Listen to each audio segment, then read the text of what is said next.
The thoughts, views, and opinions expressed by this podcast, as well as its hosts, are for entertainment purposes only. The viewpoints expressed, although based on very real topics, are not to be taken as fact. With that being said, enjoy the show. Hello, world. Hello, world. Hello, Frank. Welcome to Part in the Politics podcast. We back. I'm back. Really? Yes, sir. Yes, sir. Hello, world. Welcome to Part in the Politics podcast. We back. I'm back. Yes, sir. Really? Part in the Politics podcast. Hello, world. Welcome to Part in the Politics podcast, season 3, episode 18. I am your co-host, Jeezy. I am here with my brother, Manny. How you doing, brother? Hey, I'm doing well. Hey, I'm here with my brother, Chuck. Chuck, how you doing, brother? Really? Hey. Doing great, brother. Doing great, man. The boys are back in town, and we're ready to pod again. To our listeners, welcome to another episode of Part in the Politics. We are so glad that you are joining us today. Hope this episode finds you in the best space possible. So, brothers, another week. Another week is gone. Another day. We're still being seen, not viewed. That the Lord has brought me. Thus far. Because I feel like I've been taken to the woodshed. back to the woodshed. As old folks say, back to the night water. Not the night, bro. I ain't heard that in eons. A coon's age. Had to take it way back. But, brothers, I'm glad to be here with you. We're going to go ahead and jump right into our first segment of the episode. And that segment is bringing us right to our great state of North Carolina.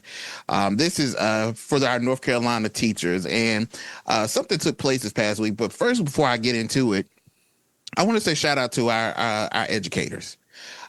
Before we even get into this, round of applause. I think all of us can agree here on Part in the Politics that you are more than essential to vital. Our brother. Yes. So vital. The job that you do and the effort and the way that you go about it. Some of you go about it. Now I gotta say that. There's a couple bad apples. Hey, but just because there's a couple of bad apples. I'm saying, don't even give them no light to shine on, man. We talking to the ones who we know who stand in the gap, the ones who handle business, and we know who are there because it's in their heart. Yep, because the job that you guys do, you definitely have to have a heart of gold to do it because there are so many things against you. And we saw a demonstration of that that took place this past Friday here in our great state of North Carolina, where thousands of teachers that were joined by parents, students, and just public education supporters gathered downtown in Raleigh for a major education rally called Kids Over Corporations. And one thing, if you guys have seen any of the footage from it, this was not just a small sidewalk protest at all. Educators, not at all. Bro, they lined up. We're in mass numbers at Halifax Mall, and they marched from the General Assembly to the Capitol and back and made it clear, very, very clear, that they are frustrated with teacher pay, school funding, classroom costs. In the state still, for our listeners that do not know this, they still have not come up with a fully updated budget for the school year that's about to end. So, when you see this, say that again. The year is ending, and they haven't approved right the budget here shortly. Yeah, and I want to say it's in about a month, maybe a little more than a month. Under 45 days, the year is ending, and the budget for this school year has not been approved. So that should let you know just where we're at here in North Carolina. But before we even get into any details of the numbers, when you hear teachers are marching, and this is not the first one that's happened. There was one that was in 2018 and 2019. I would think at this point, It's almost a yearly occurrence. Yeah. That is now happening. I think it might have took a pause from 2020 only because of, the COVID and pandemic and whatnot. I think that might have been the only brief break. But still, to Manny's point, it's become a yearly thing. But when you see this rally and the numbers that it's producing, I think this is the largest one that they have had. Does this tell you that in North Carolina, this is a real crisis, or is this just becoming part of a political playbook? And I'll toss that question to you, Chuck, to begin with. What do you think? It's an epidemic. If we want to be real about it, it's a big epidemic. Just to start off with some numbers, educational system wise, North Carolina is ranked about 20 to 22nd school systems. But in funding, if it's not the last state, it's toward the bottom. I've seen numbers of 48. I've seen numbers of 50. Yeah. So for the school systems to be able to not just maintain, but push against the odds of funding or the lack thereof, and still work to provide, although by ranking average, I say it's above average from the standpoint of your funding does not meet the effort that you're giving. And I can give the perspective on this because as we know, I'm from North Carolina. I lived in North Carolina. My kids went to school in North Carolina before I moved to Georgia, and my wife was in the school system there as well. It bugged me that I had to come out of pocket to buy classroom essentials, not extras, not, the goodie box, which I had no problem doing because I understood the incentivizing of the younger kids and rewarding of the younger kids. But we're talking classroom essentials. Pencils, pens, paper, essentials. Yep. And these teachers are asking, and, we have a QR code if you can, purchase in our wish list. And why is the teachers having to do personal fundraisers? Bruh. And then you circle right behind that a month into the school system, and there's a school fundraiser that's coming out. And then you give it a little bit of time, and then there's book fair, which is a fundraiser because a portion of that goes to the school. So what are we doing, North Carolina? And if we look at it, North Carolina is the, 9th most populous state in the U.S.? Yep. Top 10. Sir. And it's continually in the top 10 in growth. And in some rankings, top 5 in jobs coming to the area. Yeah. But we lack in funding our education of our kids. You want these jobs to come. And this kids over corporation is perfect. You want these jobs to come. You want to give these tax breaks. I'm all for it. I support the thriving and the growth of my home state. But I do not support it at the sacrifice of the children and not being able to be afforded the basic necessities of education. We're not talking about giving them the most lavish school buses to be picked up in. We're talking about basics. Wait, we're not talking about that new Bentley school bus? Brother, No, brother. I thought they were doing the Maybach buses, but okay. They get sprinter vans. Mercedes-Benz party buses. But this is the basic things when teachers are asking parents, hey, if you don't mind, can you buy 2 extra of whatever because we don't have. I remember one year the teacher asked if we could provide copier paper. And she asked, can we provide copier paper because the school limits how much they can print. Right. And for them to be able to do different worksheets and send home different homework assignments, their budget kind of cuts them short of being able to do certain things and do certain activities from an educational standpoint. And so they're asking the parents if they don't mind to supplement that deficiency. We're talking about essentials. again, this is not can you provide. I feel like Allen Iverson, bro. We talk about practice. We talk about practice. I could have sworn we were getting those special Tiffany's paper clips that they were selling for 120 a pop. That's what we're talking. That's what they're asking for, right, Chuck? Essentially, or those felt tip fine point calligraphy pens to write your name, to do math. I was completely blown away to find out, because my wife is in the school system. She's a school teacher, and I swear every time I hear something, it's like I'm just appalled that this is normal for them. The copy, the allotment hold on, Jeezy. Hold on.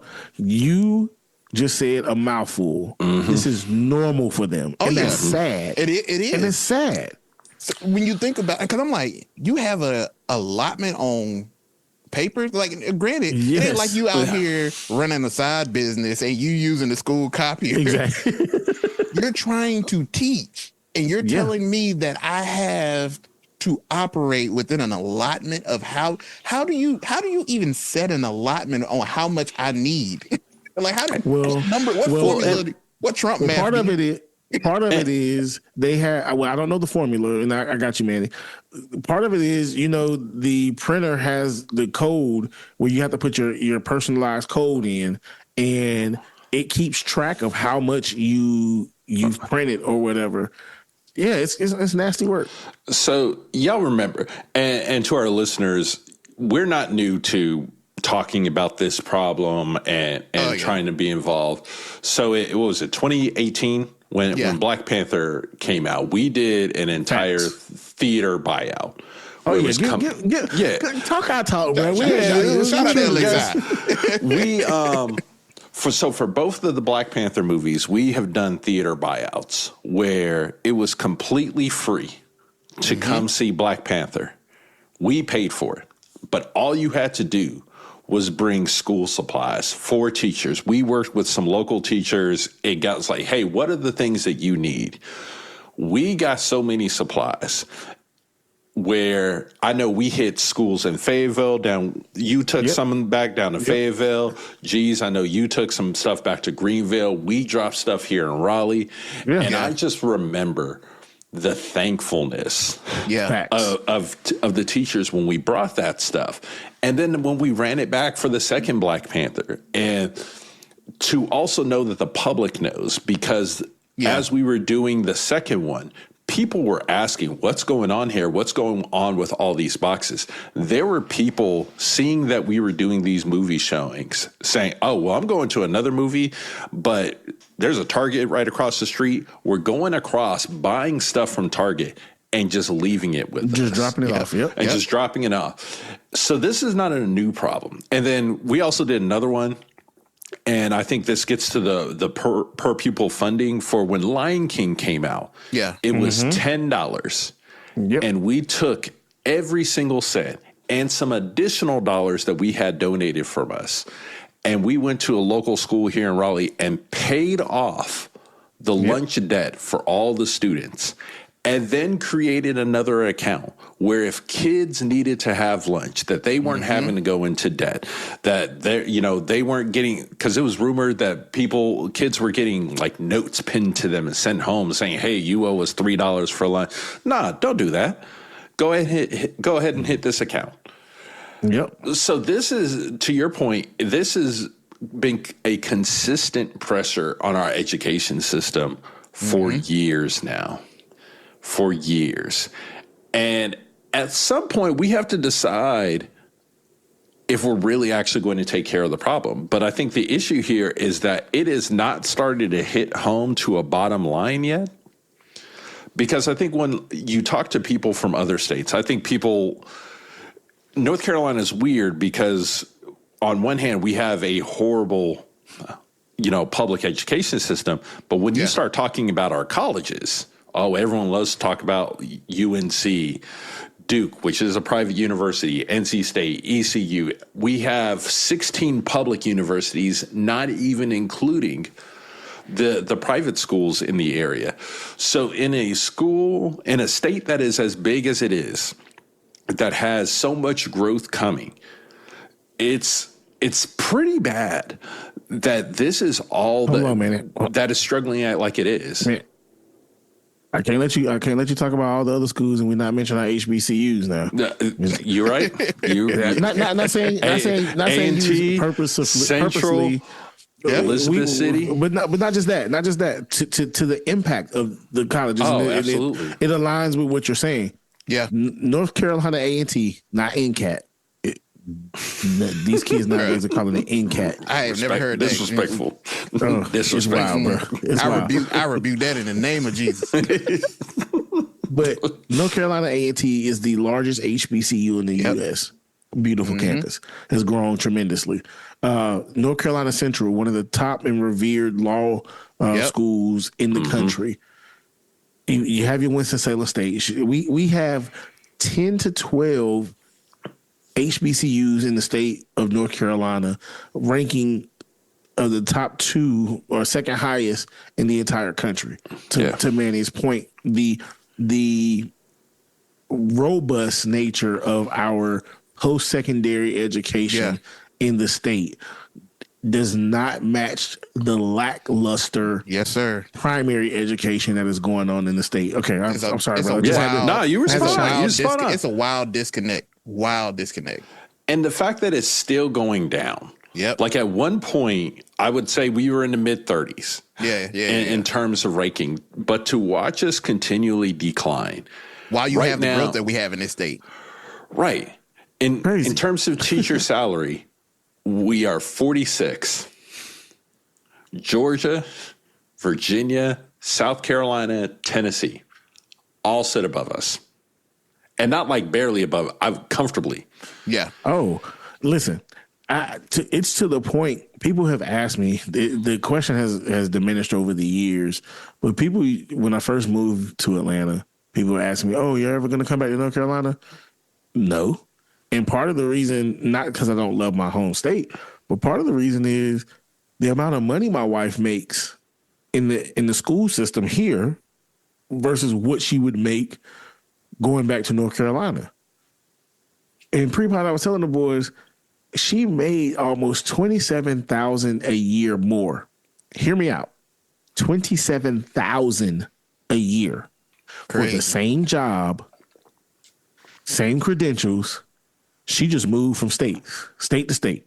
Crossing the county lines. Not even like across the country. It's like literally within 4 to 6 hours within a day's journey. But yeah, and so I wouldn't dare consider, like, the only way that I can move back and consider her hitting a pay cut is if I got that bag. Yeah. Like, baby, stay at home. I got us. And so not only do we have that pressure to go across the line, even within the state. Yeah. What teachers get paid. Oh, yeah. It's a disparity. Vastly. Yeah. If you are in Caswell, Graham, Weldon City, there is no local supplement. So to talk a little bit about how North Carolina how our... But what's in those areas, there? Well, nothing. It is a rural area. It's a rural area. This is very serious. Yeah, but still, if you look at, so part of a teacher's pay is what the state provides. The other part is a county teacher supplement that is provided by the county. Even if you look within this area, if the supplement, if you are a teacher in Durham, is about $6,500. But if you just go over the county line to Wake County, the supplement is almost $10,000. Wow. So even within the state, the semantics of how teachers are getting paid is drastically different. Now that factors in tax base, and like in Wake County, 33% of our county budget is appropriated to schools and education. In Durham, it's 22%. But you start looking at some of the other counties that are more rural, like Greene County. Greene County is an hour away from Wake County. Supplement is only $1,000. Sheesh. It's insane. It's insane. I remember when I ran for office and somebody asked me what I thought about teacher pay and where I thought it should be. And I still generally hold this belief today. Now, the numbers and the economics have changed vastly, so there's probably some adjustment there. But my personal belief is that if we want a North Carolina that is going to thrive into the future like we want it to, we need to get North Carolina at least in the top half, I think, but does even larger desire. Top 15. Top 10, top 10, top 15, Dream State, top 5. Yeah. In terms of not only teacher pay, but also per pupil funding. When you take our cost of living and measure against it, is North Carolina ever going to pay the same amount as in New York? Absolutely not. Because the economics is completely different. But when you look at the measure of cost of living and factor that in, we've got to do better. We've got to do better, especially if the expectation around our budget is built around these new companies coming in. If I'm relocating my company from Colorado to North Carolina, am I still going to want to do that if the schools are trash?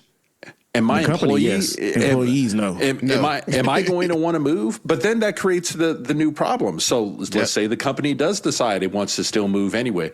Cool. So now you're moving. Now you have to find a new base of people to be educated, that are educated in these roles that you're offering. And where are you going to find them?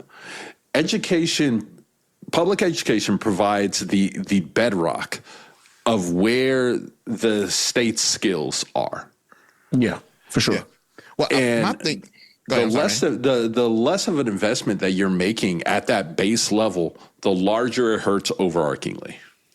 Well, the thing for me with public schools, and I want to get back to the big ask that these teachers had at the protest, but here in North Carolina, I'm interested to know exactly when we all had our experiences in public school and where did we stand as far as a state then, because I got a feeling that it has to be worse now, obviously.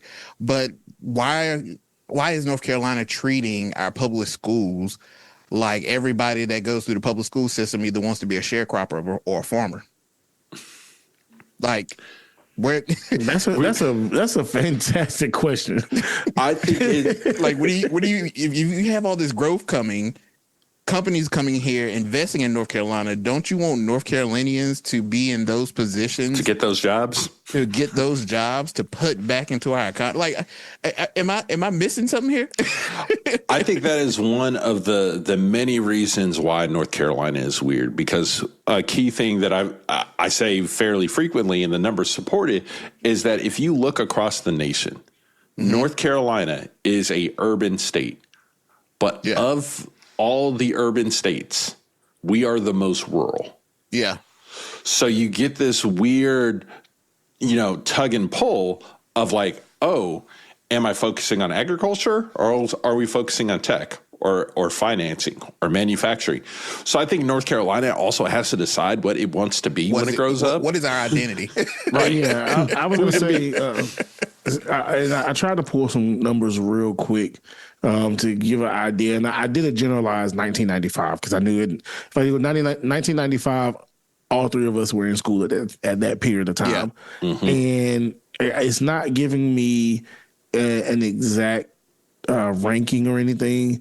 But one thing that I did find that was very interesting was that in the 94-95 fiscal year, approximately 42% of the state budget, which was $4.08 billion, was authorized for public education. And this was a slight decrease from the decade prior. And what was that number again? 42%, which was about $4.08 billion. And where are we at? Well, I think even today, if you look at our state budget, education, at least I know in 2018, at that point, our state budget, we were spending upwards of 50% plus on education. So I think that's where also you get a weird argument here that you hear a lot of people, put up. They're like, okay, well, we're putting 50% of all of our tax revenue towards education. What are we getting? Are students improving? Forget tax revenue. Let's push tax revenue to the side right now. Yep. Something that many years ago, it's probably been about 20 years or more now, that came about in North Carolina, and the proponent of welcoming this in was because a large portion of the proceeds would go towards education, was the lottery. I was about to say, dun, dun, dun, dun, dun, dun, dun, dun, dun, dun, dun. And people play the lottery every day. Bruh. Run them Every break their neck to make that cutoff. And it's been a question before, and even more so now. What are the numbers and the percentage of revenue that is going toward education from the state lottery? Bruh. Like, because when it was presented, it was, we're using this to add to what we're already allocating for education.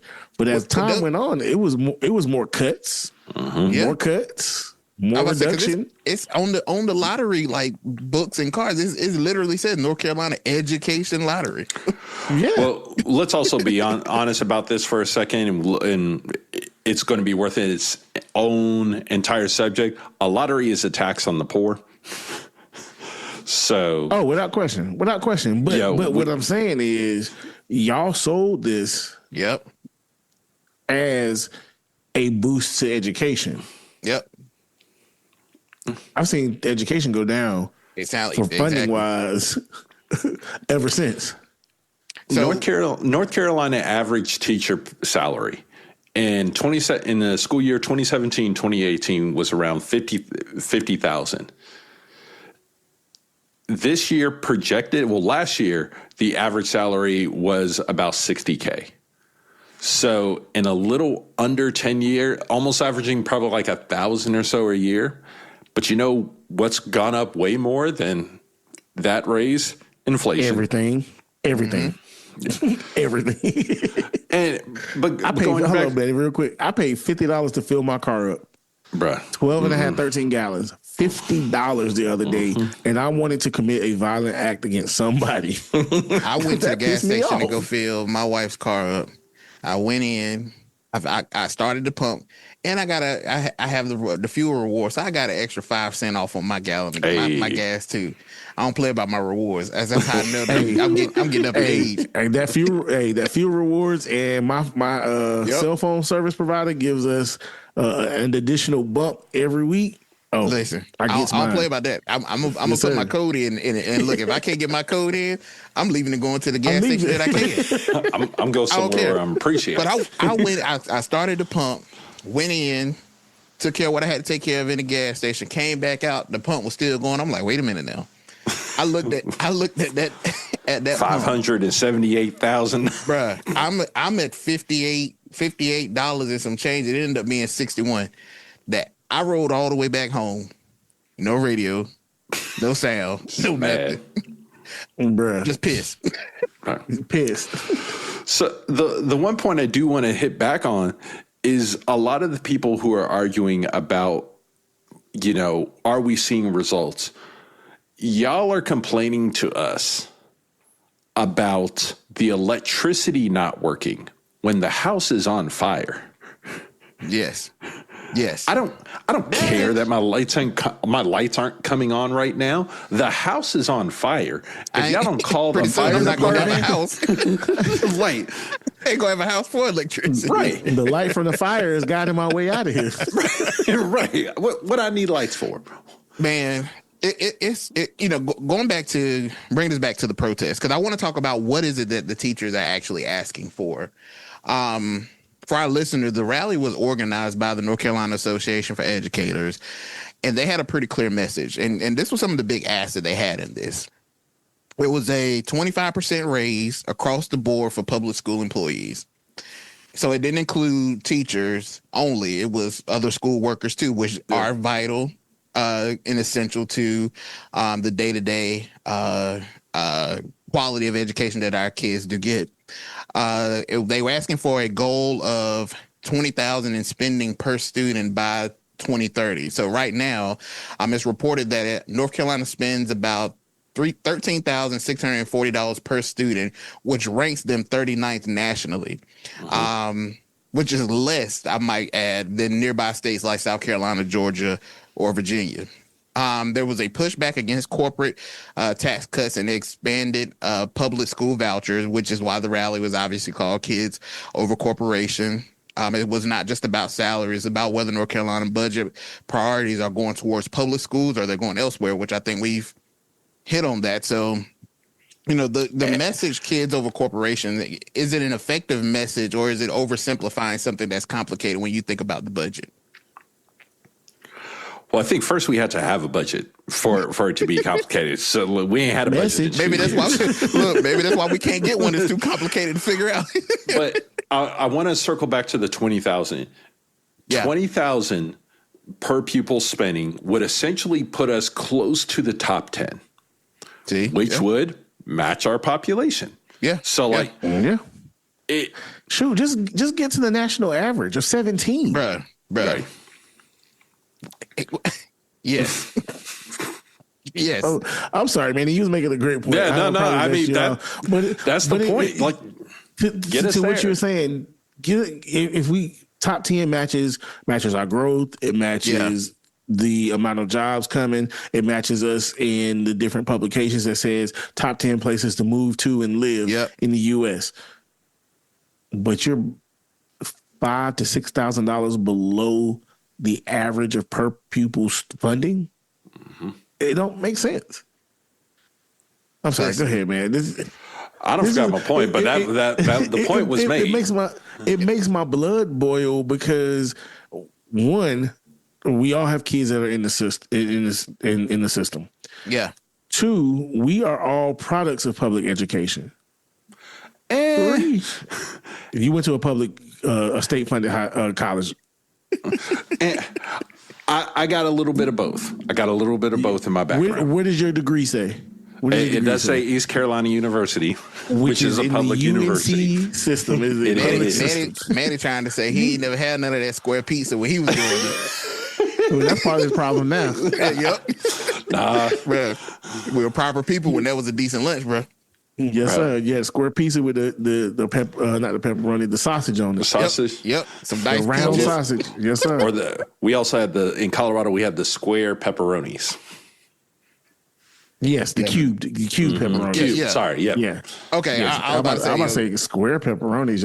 That's what's wrong with Colorado now. Yep.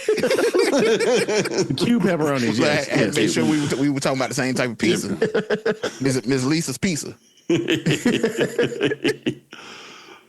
Oh man. But yeah, it's certainly from what they're asking for them is not unreasonable, right? I mean, we all can agree it's not unreasonable whatsoever what we're asking for.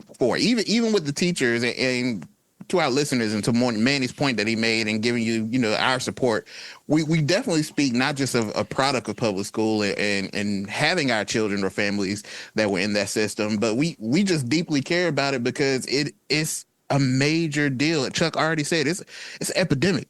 That's a powerful word when you think about this issue that we have. And even down to the teacher pay, which we already mentioned before, North Carolina ranks what, 43rd in average teacher pay?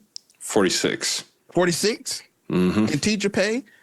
The governor's budget recommendation says starting teacher pay ranks 45th nationally. 46th nationally, and 11th out of 12th in the southeastern states. I mean, in our region alone, we're not even where we need to be at. Well, let's also talk about all the proposals that are on the board. So you hit the North Carolina Association of Educators 25% and $20K. Yeah. The state board, so Mo Green and Company, has asked for an average 8% raise across the board. Governor Stein has proposed an 11% raise on average, but a 13% raise for new teachers with, and also restoring master's pay and eliminating the plateaus, because I think that's the other complexity through all this, these weird plateaus where you can get another 10, 15 years of experience and they're like, here's $50 and a pack of now-laters. Good luck. The disrespect is insane. That first of all, if I go get my master's, you mean to tell me I go pay for extra education to be better at what I'm doing, and get nothing, and I get nothing for who thought that was a good idea? And that's why you see a lot of teachers either leaving the state, or what I've seen and heard, a lot of them are turning in their keys and going to work for county office. Let me go head to the private sector. Because what's the purpose? Like, I go get my master's, and which ain't easy. Which ain't easy. And you mean to tell me I'm on the same level as little Sarah that just graduated? Just graduated. And we say wet behind the ears. we in the same boat? No. Well, and for our listeners, remember back to what we were talking about, the budgets and the Democrats a couple episodes back. If you look at the state house recommendation around teacher pay, they want to do an 8.7% raise and a 22% raise for beginners. And then to do that, it would jump, if they were to do that, it would jump North Carolina from 39th to 15th. But the Senate budget, and I have issues with the Senate budget. Which both of those, for our listeners, I just want to make sure we understand, both of those, the House and the Senate, are Republican-led, correct? Correct, and have been since 2011. Gotcha. So the Senate wants to do a 2.3% raise, a $3,000 bonus, and starting pay would barely move. Womp, womp, womp. And let's put that in real life perspective. You put in a year's worth of work. You put in your best effort. You go through the ringer and back. And you have your performance evaluation. And they tell you, you did an excellent job. Thank you for the work that you've done. Here is a less than 3% raise, a $3,000 one-time bonus, and a pizza party. That's perfect. A pizza party. Pizza party. Man, if you don't get out of my face with this foolishness. No, and in North Carolina, here's the other problem. Pay is so bad that we're starting to have an attrition problem. Yes. So in this past school year, the attrition rate ticked up from 9.8 to 10.1%. Despite counties trying to do retention bonuses, like the county, kudos to some of these counties and what they're trying to do to help their situation. And then let's not forget the, what was the college teaching program? Teaching Fellows? Teaching Fellows, that program that we abolished. Like, you can't have 10% attrition without adding these people back. Well, I guess apparently you can, because here we are.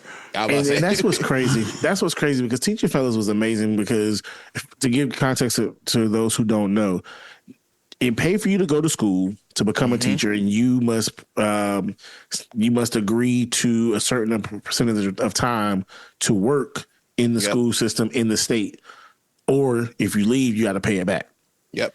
Why would you get rid of something that incentivizes individuals to come here? However, if you're paying me peanuts, and I'd much rather take my chance to go to another state, to get a higher pay, I'll do with you on the back end. I ain't worried about it. Right. I remember when I still lived in North Carolina, and Texas was actively, hear me out, actively advertising for teachers to leave North Carolina and move to Texas, because Texas paid $15,000 to $20,000 more a year, and Texas has no state income tax. So you're bringing home more money all around. And when I say actively, actively recruiting, they had advertisements. They were sending advertisements to the schools. Yeah, like there have been stories that have been circulated about people literally camping out in front of schools, handing out cards and stuff. I saw it with my own eyes. I'm not telling you what I heard. I knew at least 3 teachers who left North Carolina and moved to Texas simply because of that. No one personally. Like it and this was true, 2018, 2017. Yeah. This is nothing new. And here's one of the worst parts about all of this. We're sitting on a ticking time bomb of sorts. Because if you look at North Carolina, somewhere between about 20 and 30% of our annual school budget, our education budget, comes from the feds. So there is now a whole use case where those funds get slashed. The Department of Education's gone. So at least with Department of Education, we knew there was an organization coordinating the money was coming down to the states for specific purposes. Are we just handing a blank? Are the feds just going to hand a blank check to the to each state and say good luck? Because I don't know if has somebody named Trump running it. Right. I can't guarantee that the money is actually going to be leveraged in the way that we want it to, or that it should be. Yeah, that's just... This pisses me off. Right. I'm sorry, y'all. Because Whitney told us the children are our future. Teach them well, let them lead the way. Let them lead the way, man. And right now, we show... This is the thing, and I've said it before when, and I mentioned it in the group, that this is where my gripe with people that love to talk about being pro-life is that how is this not a major issue for all of us? Like, I don't even care if your kid is in private school, we understand that a vast majority of our children are in the public school system. Why do we not want the resources allocated properly to allow them to have the education that they, first of all, deserve? If you say you care about kids, number one, deserve. Education is not we're treating it like a privilege. Yes. Like it's a privilege to have a good education. No, if you care about the lives of our children or just lives in general, you want them to have the proper education, because we know that so much comes from a proper education. I can't stand when people always talk about, crime being the issue. These things and government assistance and all of this, but we don't want to give proper education so that these kids are set up to actually have a good, decent future. Education is the tide that raises all ships. Bruh. That's it. And I think what is so complicated for people to comprehend is the gap of time from investment to seeing the returns on that. Yes, we're putting more money into these kids, these children that still have 10, 15, 20 years of life to get through before we start seeing the returns on that. Yes. And at this point, we just have to decide that we're going to be forward thinking enough where we want the environment in 20 years to be better than it is today. What's the one statement that say the best time to plant a tree was 20 years ago? The next best time is right now. Yeah. If we don't plant these trees, if we don't make these investments, the situation is only going to get worse. It's going to get worse. Yeah. I tell people all the time, with the way that these kids are coming out with this education that they're getting in public school, I already told my children, I will not be going into a retirement home because these kids will not give me the wrong medicine because they don't know how to read. So there's this video. Hit the theme music, Jeez. Let's go. To a question, education. Yeah. Well, to what you said, like if we've seen all this push around manufacturing. Mm-hmm. You don't really need an education if you're in education, quote unquote. If you're a robot, or if you're just working in a factory, if you're just moving stuff from place to place. Pardon the prophecy. Did we not say this? We've talked about Once this. Trump first got it back in the office, we were like, this is the plan. Yeah. If you don't have an educated population, your options for jobs that you are able to do are severely limited. Are those potentially the jobs that might be of the individuals that we're trying to kick out of the country? I don't know. A new whole all pool I'm of saying, workers? it's walking like a duck, and it's sounding a whole lot like a duck. And I think I just saw an advertisement for Aflac. Bruh. So it might be a duck. It might be a duck. It's crazy, man. When you look at Governor Stein, his proposal, even I think he had like a $300 supply stipend to help offset the classroom costs, which I want to say this. Even in what Stein is proposing is not all that's needed, but it certainly steers the ship in a better direction. Because I'm gonna tell you, $300 ain't nothing when it comes to what some of these teachers got to spend. But it's something, because that's an accidental trip to Costco. Bruh. That's a fact. I have seen, what my wife has spent, and I'm sure Chuck, you can attest to it as well too. I'm like, I'm sitting here like, why are we buying these for these?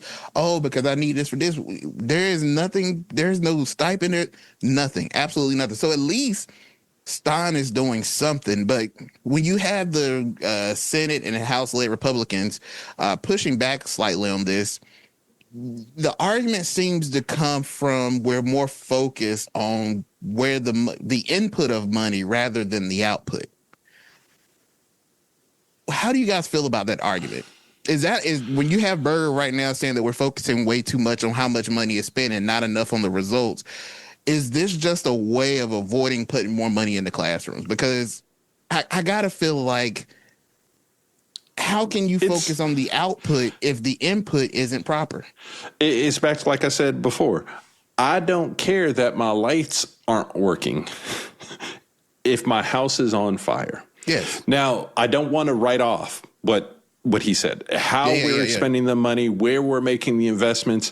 If schools are taking the money that we're sending for school supplies and upgrading, add-on facilities that you look at after the core needs are taken care of, then yes, we need to look at it. That's completely different. But in most cases, we don't. That's not what we're talking about here, and that becomes the crux of the argument for a lot of things when we talk about state given funding. Is we like to talk about the extremes of the situations. Not that they don't happen, but when we only talk about the extremes of the situation, that makes it seem like the extremes happen more frequently than the actual reality of the situation. Like voter fraud. Message. You're spot on, Manny. You have far more good than bad in the school system. You have far more who are making decisions to try to stretch the dollar to make it work than you have those who are misappropriating funds in the school system. But all you hear about are those when we have the ill action of others. One thing my wife used to do, and I'm not gonna say she got reprimanded for it, but she was told she could not do it, is she used to have her Amazon wish list link in her email. And people could go on there and buy supplies, and this was all for students. Yeah. When you click on the link and you purchase it, it gets delivered to the school. And she was getting things, particularly, a lot of these kids don't eat at home. And they tell you, you see this when schools are providing lunch during the summer times, and eating at school is maybe the only meal or the best meal that they're receiving. Their consistent meal. Consistent, most consistent, very much so. And she was buying these things to help supplement this for students. Like, they told her, "Oh no, you can't have this in your somebody email." Sees it as a problem, and Chuck, that's what really grinds my gear, because the people who seem to not take this epidemic as a serious matter, do they understand what's really going on? Like, there are some kids who only get breakfast and lunch because they come to school. That's it. There are some kids, I've seen stories where I've seen it with my own two eyes. It's 30 degrees in the morning. There's a kid outside waiting for the bus in a t-shirt and some shorts on because he don't have any clothes. He can't go outside for recess because he don't have a jacket. So guess what? The teacher goes and buy him a jacket. Right there at a particular school I know, every Friday they keep it very confidential, but there's some kids they know they got to go the whole weekend and they don't have nothing to eat. Right. So the community gives and donates and they make bags to give them. So, hey, you got something. I mean, it ain't, 3 full course meals for the weekend, but hey, here's some snacks and stuff to get you through until you get back to school on Monday. Like, this you don't have this problem in the private school. Well, and then to kids that are having this issue, and you worry about, okay, is the money getting allocated in the right places or not? There's more good that happens than bad.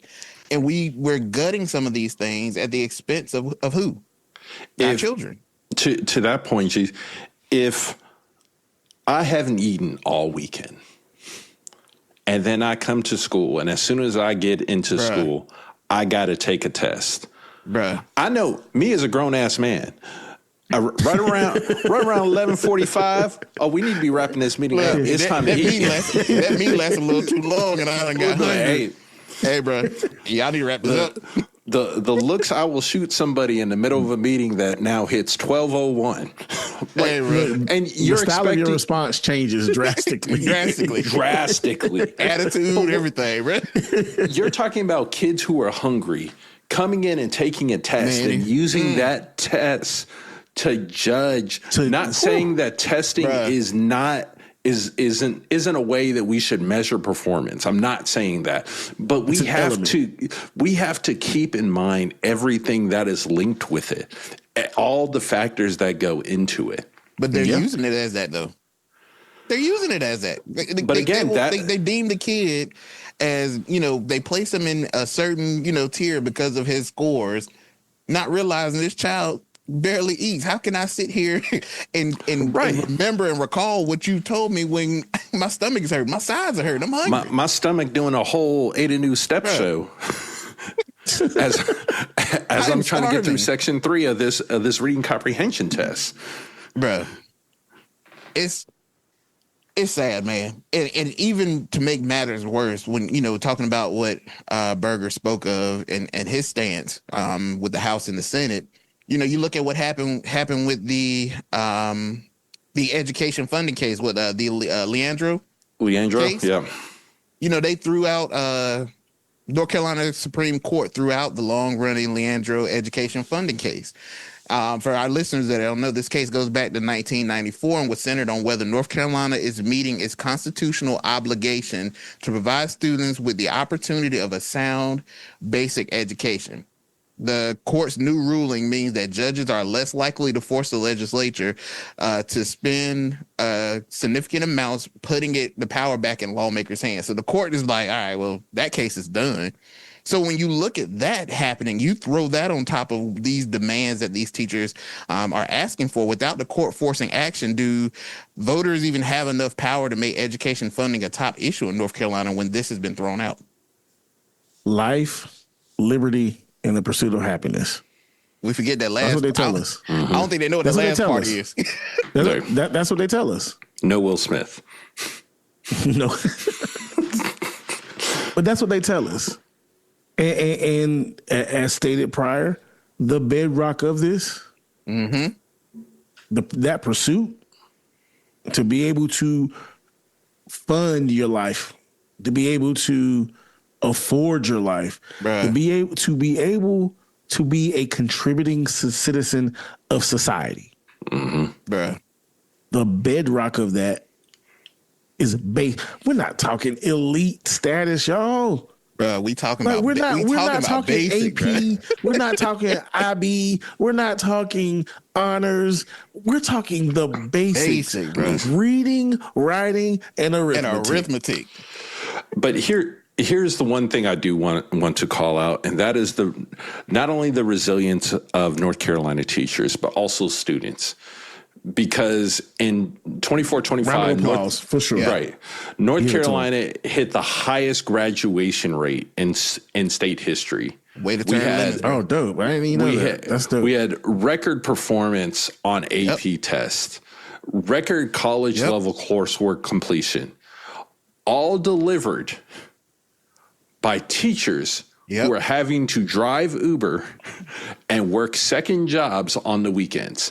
And strip. Bruh, hey. Now imagine what we could do if our teachers could do if we actually just focus on one thing.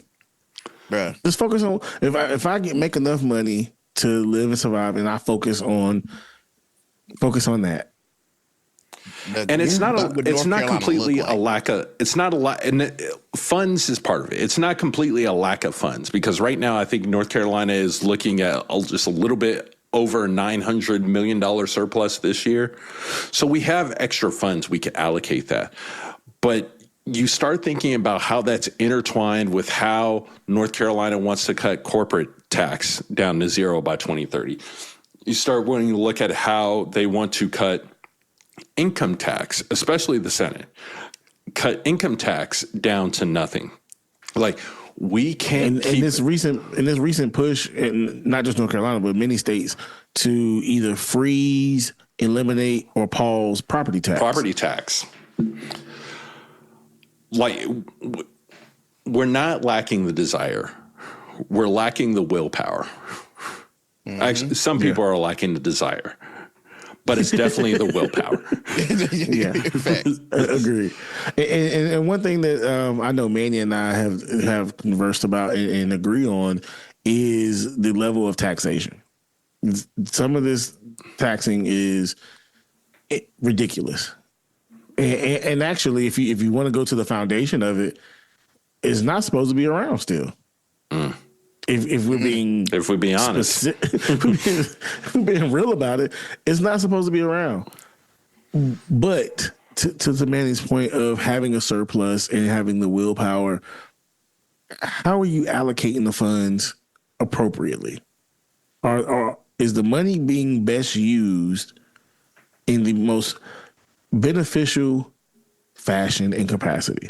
The investment analogy of investing now to get your return years down the line is so perfect and spot on, because they're being very short-sighted. Yep. And not realizing. Well, and that's why they want to do all this testing. Like, okay, what can we see right to make now it it worth it in my head?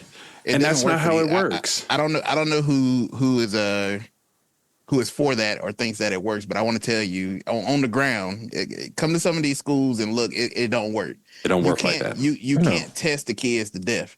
And I'm going to tell you why it don't work. And I think Chuck was about to bring this up. I don't know if you guys have seen that recent video of them having high schoolers read. Yep. Yes, sir. Yes, sir. These are kids that are in high school, have tested, and clearly still can't read, still can't do math. We were proper people. Hello. When our legislators read books. Bro, thank you. When we grew up in school and you had to read. Boy. You had to out loud. And there won't no just passing you to the next grade. Bro, you can stay in fourth grade for 4 years for all we care. But if you cannot pass, you won't go on to I have seen somebody get walked out of my high school because on their birthday, because guess what? You have aged out, sir. Clock's up. Sorry. Sounds like you need to go to the community college and get a GED, but you will not graduate high school here. You cannot test a test does not equate. And that's what the teachers, and that's another caveat that it puts the teachers in a bind, because we're not making sure that our kids are retaining. We're just getting them prepped for testing. Can I regurgitate this? Can I regurgitate this fast enough? Can you remember this good, long enough to take the test and look decent? Because that return on investment is so short that they say, well, keep testing, let's see those numbers. So then now we can say, okay, let's invest. One of my friends, his wife, we went to the same school together. She is far smarter than me, but it was not as great as I was taking tests. So we get back end of the year. So yeah, I got a B. I got a B too. How'd you get a B, Manuel? Because it came down to that test. Turned into Tom Brady. Turned into Tom Brady against the Falcons. There's more than one way to skin a cat. But tests are horrible metrics. Metrics. And let's be real. And especially how we do it. Some people aren't good test takers. At all. No. At all. Well, let's play the blame game. Let's play the blame game. Let's play the blame. Hold on. Oh, never mind. Sorry. Thought I had it queued up. But good old George W. That was a legislative. Can't get food again. We should have left some kids behind. We should have left them children. We should have left them and their parents behind. Some should get left behind. No, the kids got left behind. But they ended up growing up and having kids, and that was the problem. That's the problem. They became adults left behind. Mm-hmm. That's exactly what it happened. Back in 2001, No Child Left Behind called for, quote unquote, more accountability for the schools. It came with standards-based testing. The assessments of the schools was based off standardized testing. But as my brother just said, this has caused a significant deprivement of just the foundational comprehension and understanding in the schools. And when teachers are forced to teach to a test, it does not afford the chance or the ability to teach to the individual. Yeah. And that's what's being missed. And shout out to the fact that Manny gave earlier about the improved test scores and all these things, and that's amazing. But these children nowadays, it's a rarity for them to be able to get a teacher who can teach to their life. Yep. And teach. Like, I remember my teachers who, all right, today I'm gonna push curriculum to the side. Yep. I'm gonna talk to you. I'm gonna plant a seed into the individual that you are to help you grow and be fruitful and multiply your life. And No Child Left Behind, although I'm not going to say it completely killed it, because you have teachers who still do it today. Yeah. But they're pulling the magic act of doing this while they have a straitjacket on and their hands tied behind their back, all while they're not funded enough to give you a foundational level of support and education. And we're suffering. The video that Jeezy mentioned earlier that I was going to say, these kids are saying, given a basic sentence to read. Some of them struggle to read it. Some of them read it. But here's the crux of it. The comprehension. Don't even understand, bro. When he asked them, well, tell me what this means in your words. And these kids just kept telling him what it said. But here's the crazy part about this. This was a high school senior. Yep. This was not an adult. Yep. Right. This was one of their peers. Bruh. And then he put up a post and said, I have more to show, but I can't even put it up because they're threatening me to suspend me and keep me from going to prom and participating in graduation. He was just doing the Lord's work. That's exactly what he was doing. Doing the Lord's work, showing. Lord's work. showing that y'all are doing a disservice to these kids. Man. And now, please understand, this is not all on the schools. Oh, bro. Parents. Y'all just ABCDEFG 1-800-ABCDEFG did not work for you. Hooked on phonics. What was your accelerated reading score? Or your accelerated reading score, or your Pizza Hut how many free personal paying pizzas did you get? How many certificates did you have? So, shout out to education back when we were. Chuck, to your point. Well, or TCBY. Yes, sir. Country's best jokers. Yes, sir. Man. Oh, Chuck, what a time. Chuck, to your point, just make it a little bit more personal. I don't become the person that I am if I don't have the teachers who recognize that I had a ability to understand technology and an interest in technology and spend that time investing and pushing me that way. I don't get to where I'm at today if it's not for teachers, Miss Ray, Miss Wilson, Miss Peterson, seeing that and pushing me to do that. Also, but even to that point, man, even if you have a teacher that's able to do that, how could that teacher have been effective in a classroom where you got 35, 40 kids? And that's another issue. Because I may see it in you, but I don't have the time. I ain't got the time. Now, when I got kids that have behavioral issues, I got kids that may have development issues. I just got too many kids. I got too many kids. And that's what these teachers are saying. With no TA. Yeah. With no TA. Bruh, no. Oh, Jesus. And I can't make enough photocopies of this worksheet to give y'all an assignment. So I'm going to need you two to share. And the problem is, I got to find different levels of the same subject because all the kids ain't on the same level. So even if I had to print, we're going to work on division, everybody on 5 different levels. So I can't even teach. You have a developmental issue. You have an issue where you need this. Oh, yeah, and I got to take time with this because, now he's ADHD and his mama won't put him on medication. So now I got to worry about chasing him around the classroom. This is what our teachers are going through. Daily. And they're asking for help. And no one's listening. You sure? Let's run a couple of more tests and I think you got it later. Oh, y'all not doing that bad on these tests. You got it. You can do it. We believe in you. Well, another aspect before we close out this segment I want to bring up is something I think is really a topic that we need to discuss, or an issue rather, and that's around vouchers.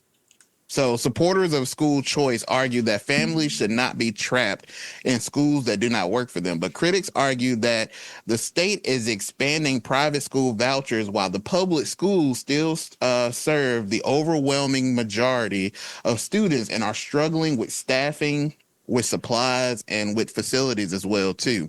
So my question to you guys is, should taxpayer money follow the student wherever they go, or should the state's first responsibility be fully funding the public school program or system that most kids are still depending on? I'm gonna give this one to Chuck. I'm gonna give this one to Chuck. What do you think, Chuck? So here's the thing: should the money follow the student? No. Well, no, I'll say yes. At what percentage it should follow the student is a different story. Because what I don't want to do or convey is that I want to take away from a child simply because their parent is in a better position than the next. And that goes to, that actually will lend some credence into our next segment, actually, a little bit. But in this, with the vouchers, in many instances, these vouchers are what their favorite phrase, school of choice. Well, school of choice is not something that is a universal for everybody, because everybody does not have the access or the ability to choose the school that they want to go to. Many of these school of choice are private schools or charter schools, and it's not just show up, give us your paperwork, register, and you're in. There's some kind of admissions process to get into these schools. And is that process equitable across the board? No. Now, for those who don't know, a lot of the funding for a lot of our schools is based off property tax. Yep. And our underperforming schools generally are in an area where there's a lot of renters and not a lot of homeowners. So thus, the property value and the valuation of the homes in those areas are drastically reduced or less than the higher performing schools. Thus, in turn, you have school violence, you have teacher attrition, you have poor performance, you have all these things. So now I have a child that is very smart. I have a child that I can pull out and allow to go to another school that is a school of choice that is going to accommodate them at the level that they need to help push them further. And I have a voucher that can afford me to help, because these vouchers you have to pay for these schools. Yeah. They're not giving you a voucher to say, oh, you can go to school here and, we'll just go to your lunch. Like, these schools have to be paid for, and they're not cheap. And so in that, my pushback is Johnny, who's coming from the school that is suffering, going to the high performing school that's nice, that's X amount of dollars per semester, his voucher should be significantly higher than Richard, who's coming from a school his parents just don't like the principal. And it's a nice performing school, but it'll look better on his transcript if he comes from this school.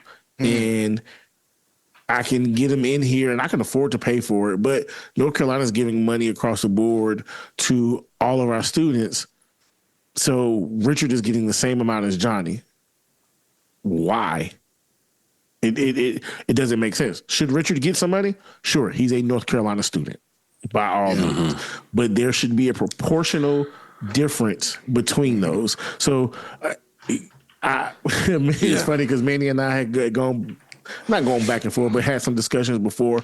And initially, my response was to push against school vouchers. But as I understand more, and I'm one about equity.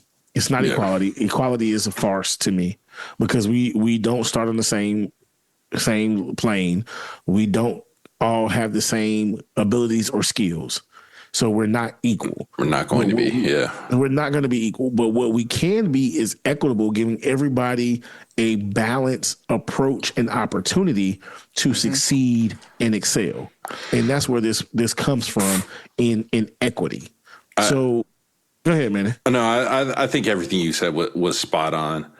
And, I was fortunate in my education to be a product of both public and private schools coming up, because there was a time period in middle school where private schools did for me, and the environment that it was set up in was better for me than the public schools that were around me.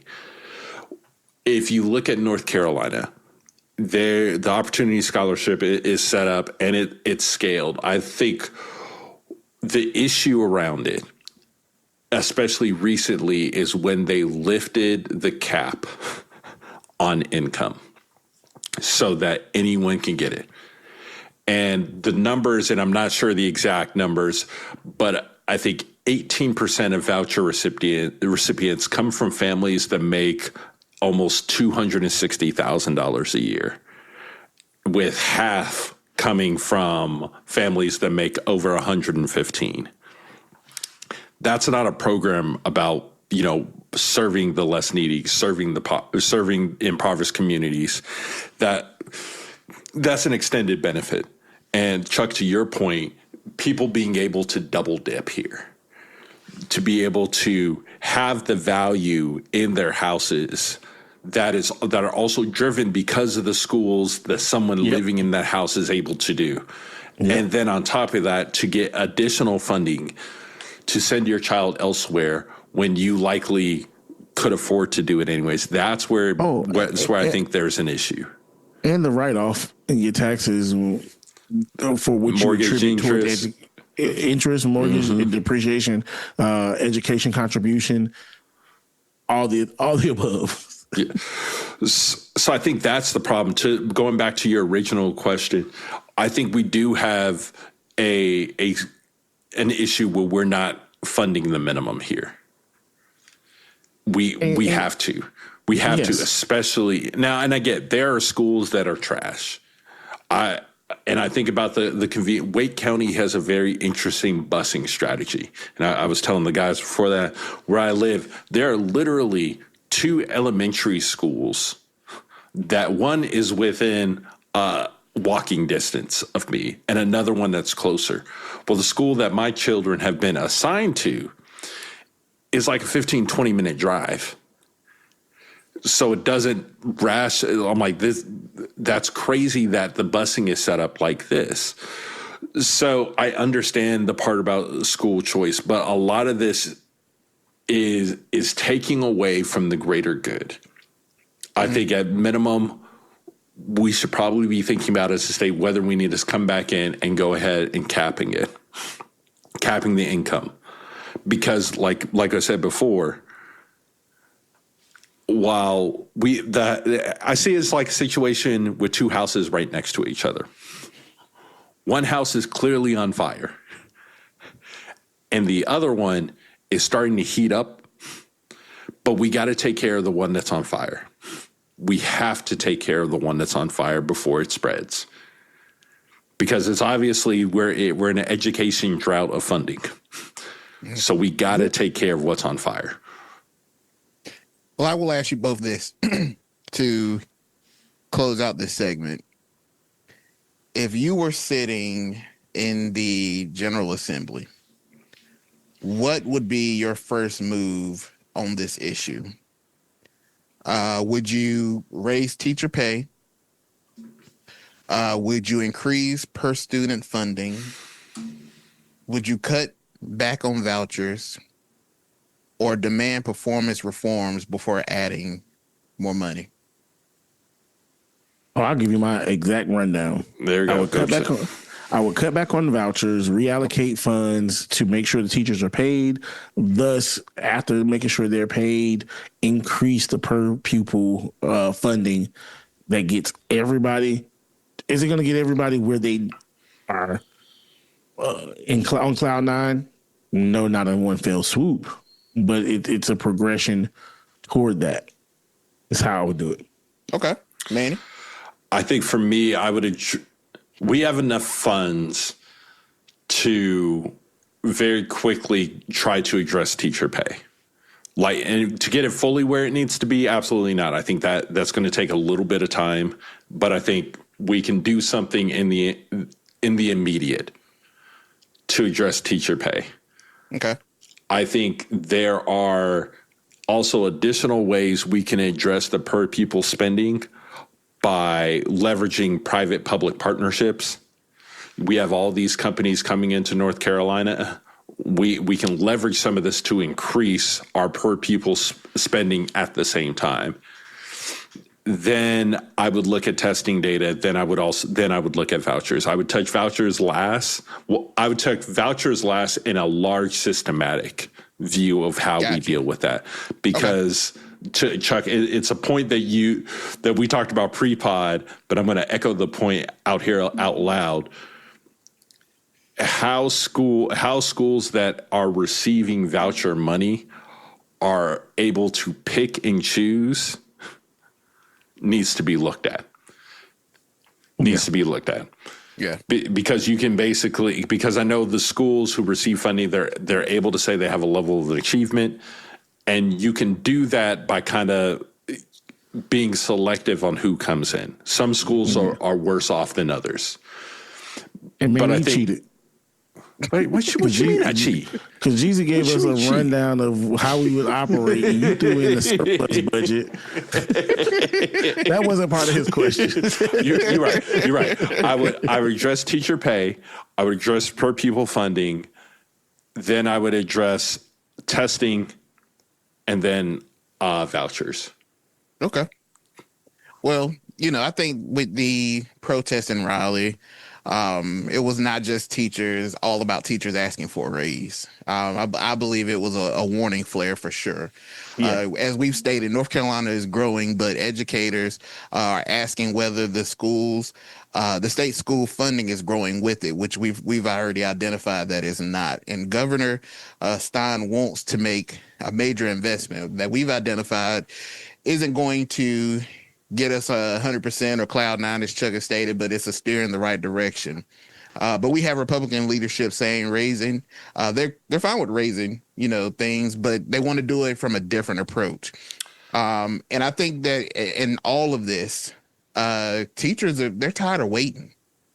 They're tired of waiting on what's going to happen. And I think that when you look at this in the grand scheme of it, when you have the adults fighting over the budget and what to do, the one that is hurt the most are the kids. It's the kids. Are the kids. I just thought about, man, and we can probably work on setting this up. We got a direct connection to the president of the North Carolina Educators Association. Hey. Mr. Mika Walker. Mm-hmm. Yes. Mr. Mika Walker is a fellow Pirate alumni, but also a homie of mine from Fayetteville, North Carolina, 26. Hey. And so I think this would be a very dope conversation to have with her from their viewpoint and the fight on their end that they're bringing to our legislator to improve conditions all around. So be on the lookout, y'all. Yeah, what I will also say is unequivocally is that North Carolina would be making a tragic mistake if we accepted the Senate's proposal for teacher pay. For sure. The House is better. Hands down, it's better.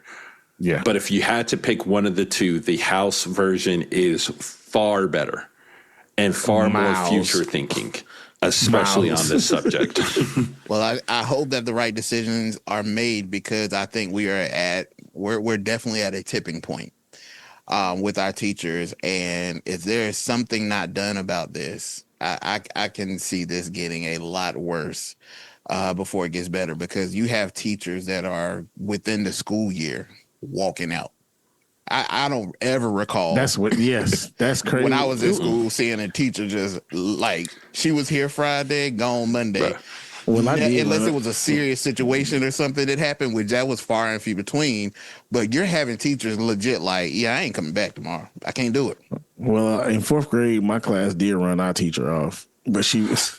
I was getting ready to say. I was going to say another story about my fourth grade, but it was a little dark. We had a new teacher in the fourth grade, but yeah, he took his life in the parking lot.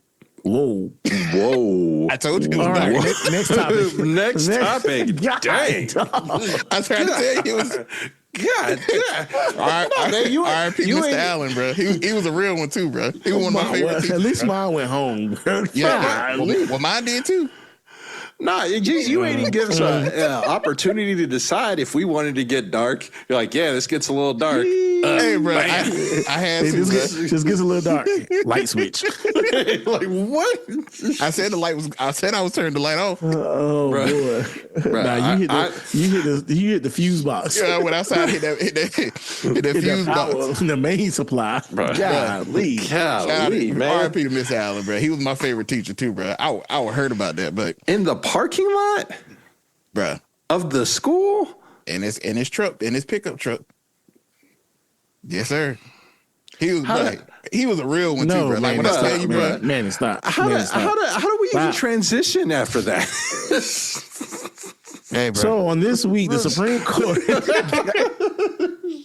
But in all seriousness, though, to our teachers, God, Keep fighting the good fight. We love y'all. And we love y'all. Because it's a hard job. Because I tell my wife all the time, I'll be in there's jail. no way. One, I don't put up with disrespect from nobody else's kids because I don't put up with it from mine. And I would have been got upset with the lack of support and funding and basically I'm almost funding my own operation here. Nah, not about to do that. I can think of funding so many different operations that I would have much more fun doing. and teaching kids that half of them don't want to listen to me ain't one of them. So keep fighting a good fight. North Carolina, make the right decision before it's too late. So, brothers, our next topic. I don't think it's any better than the teacher. Yeah, I mean, y'all, it's all downhill from there. Can we pray? See, that's I had to go dark so that way I can lift us up to something that ain't as bad. Bro, this is worse. What are you talking about? Like, I mean, I won't say it's worse because that would involve death, but oh yeah, this on it's the comparably as bad. I'm about to say, bro, it's pretty bad overall. Yeah, so I might wish somebody to die. Oh, okay, I'm sorry. I opened the door. So we got to go to the Supreme Court, y'all. So this next segment is the Supreme Court versus Voting Rights Act. And boy, this is a tough one. So this past week, the Supreme Court ruled on the Louisiana's Constitutional Map and Voting Rights Act. And the basic issue is this, that Louisiana originally had 6 congressional districts, but only one majority black district. Even though black residents make up about 1/3 of the state's population. So that's wild. Just the beginning. I thought they had two out of the 6. Yeah. Yeah, they had 2 out of 6? two out of 6. So a lower court said that this likely violated Section 2 of the Voting Rights Act because it diluted black voting power. So Louisiana created the other district, and then the group said, well, hold up. Now you use race a little too much, and that violates the Constitution. So Louisiana basically standing there saying, all right, what do we do? So fast forward to the Supreme Court. So before we even get into the legal part, does this feel like Louisiana was caught between 2 impossible court orders when you think about creating the one and then the lower court coming in and creating the second and then now saying that was unconstitutional? What are your thoughts on it? I yield the floor to Manny first. Man, I'm hairs on the back of my neck standing up already. It's so much controlled chaos. When there's chaos all around you, you can, and you're in power, you can kind of just pop up and say what the new standard's going to be.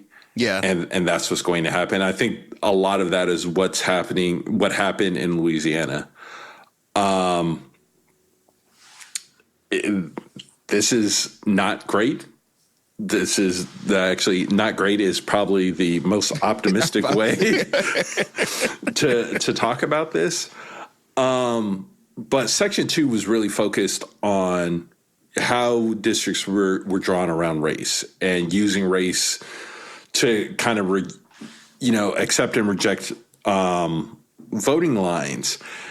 And to see it go away, I think, for one, we see a 13-year mission from Justice Roberts to get it repealed finally come to fruition. And I think we are getting ready to introduce a level of chaos over these, not only this midterm in 2026, but the 2028 presidential year elections. We have introduced a lot of chaos. And how people are going to redraw their lines and adding more confusion and more overarchingly legislators picking who their voters are instead of voters picking who their legislators are. Bruh. While also simultaneously quieting voices en masse. This is all bad. But I know someone who's going to express how bad it is even better than I can because we talked about this pre-pod. So that I was the opening act. I will now yield the floor. What better person to break down the chaos than the chairman himself? The chairman and captain of chaos. first and foremost, the actions taken by the Supreme Court and the 6 individuals who voted with the striking down of the Louisiana ruling. Let's do a little math. As my good brother Jeezy said, about a third of the population in Louisiana is black. Mm-hmm. If you have 6 congressional districts, mm-hmm. and 2 of those are predominantly black, and the other 4 are not, 2/6 of your congressional group. Do math, brother. Mm-hmm. Walk them through. Equals 1/3. Let's simplify. 1/3. Yep. So adding another district actually provides an equal representation mm-hmm. of the population of the people in your state. Mm-hmm. How do you have a problem with this if it's not race-based? So what this ruling has done is further, this is how I'm going to describe it. You remember our good old Django scene, the most infamous scene? Who cut the holes in these things? I can't see in them. Mm-hmm. Oh, it made the eye holes on that mask a lot clearer, mm-hmm. a lot better. This is only masking the high level of racism, bruh, in the form of political gander. This is what it is, gander. All right, y'all. I'm stammering over my words. My brother tried. I've been fuming. We trying to be a clean podcast. I've we about to fall about this because for me, what's funny is we just talked about this last week mm-hmm. in playing with these voting lines. Mm-hmm. These precincts. We just talked about this and how it does not truly represent the people in the states. Yep. Your state is not predominantly Republican. Nope. Your state is not predominantly Democratic or Democrats. I don't want to say Democratic because Democratic is the system. It's not predominantly Democrats. So why are you trying to make your lines mm-hmm. and your voting, your congressional precincts and districts to lean, if not majority, completely in that fashion? Mm-hmm. If it's not based on race? What this court has done, and there was a report that I saw that Sam Alito has already been an individual to show his hand of prejudice because mm-hmm. when he was at Princeton, he helped lead a charge saying that the school was letting in, number 1, too many women, and number 2, too many minorities. Bruh. You're already on this path.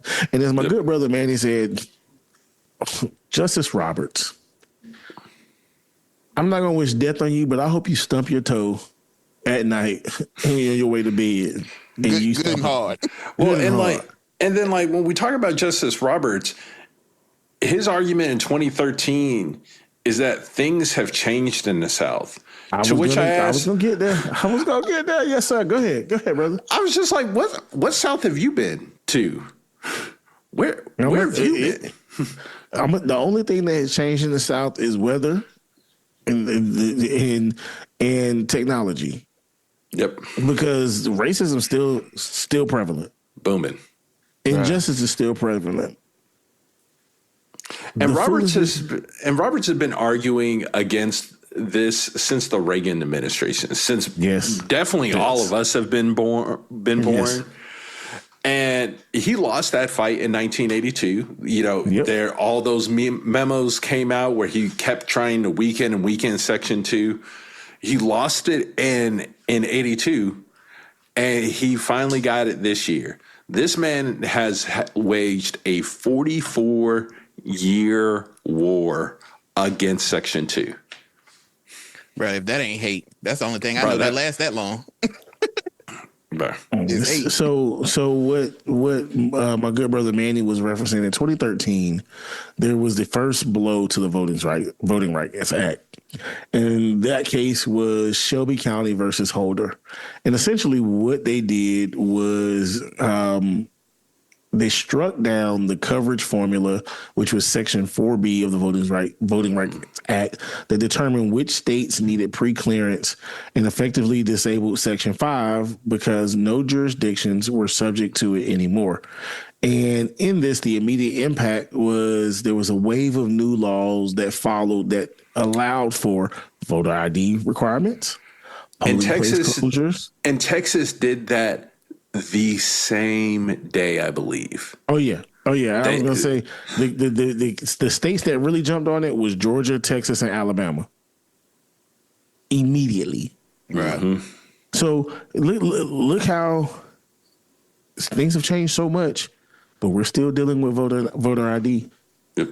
In the fight on that, we're still dealing with polling place closures and cutting down on early voting and cutting down on the amount of precincts that's open and available for people to go vote. Yep. We're still dealing with these things. Yep. 13 plus years later, we're dealing with them, but so much has changed. And that was one of the arguments that I can't remember that idiot's name, who gave the statement on behalf of those in favor of this, saying that back when the Voting Rights Act came along, it was to remove the injustice and prejudice that was in place that hindered minorities and blacks from being able to vote. But so much progress has been made in those years, and we see how many have been in position of power that it's no longer needed. This is the same weak, asinine argument that these idiots have made in regards to DEI. And to my black people, they benefit from DEI more than you do. Bingo. Mm-hmm. Message. In fact, you want to look at DEI? Look at Trump's cabinet. That is DEI. Message. Because none of them are qualified. None of them. None. Zero. Except maybe Marco, if he was only doing one of those jobs, one of the 12 jobs he's been assigned to. He's qualified for one of the jobs. One of them, yeah. So this is the same parallel. And for them to say that so much has changed, well, why is your president calling for states to redraw their maps to be beneficial? I thought we were supposed to be doing this for true representation of the people. Right. That's what it's supposed to be the purpose. But taxation without representation in the Boston Tea Party was not about Republican or Democrat. This was about being able to let the people speak for themselves. Yep. In our government. Who was just here last week?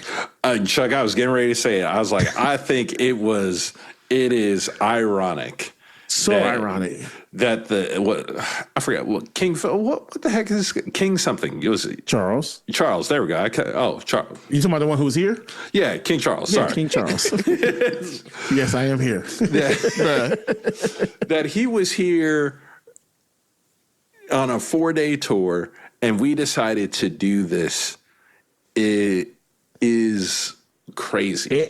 And when he addressed Congress, and I won't be on this long because he's not getting that much spotlight from me, but it was very interesting that in his address to Congress talked about that period of the revolution and how our relationship came from dissension.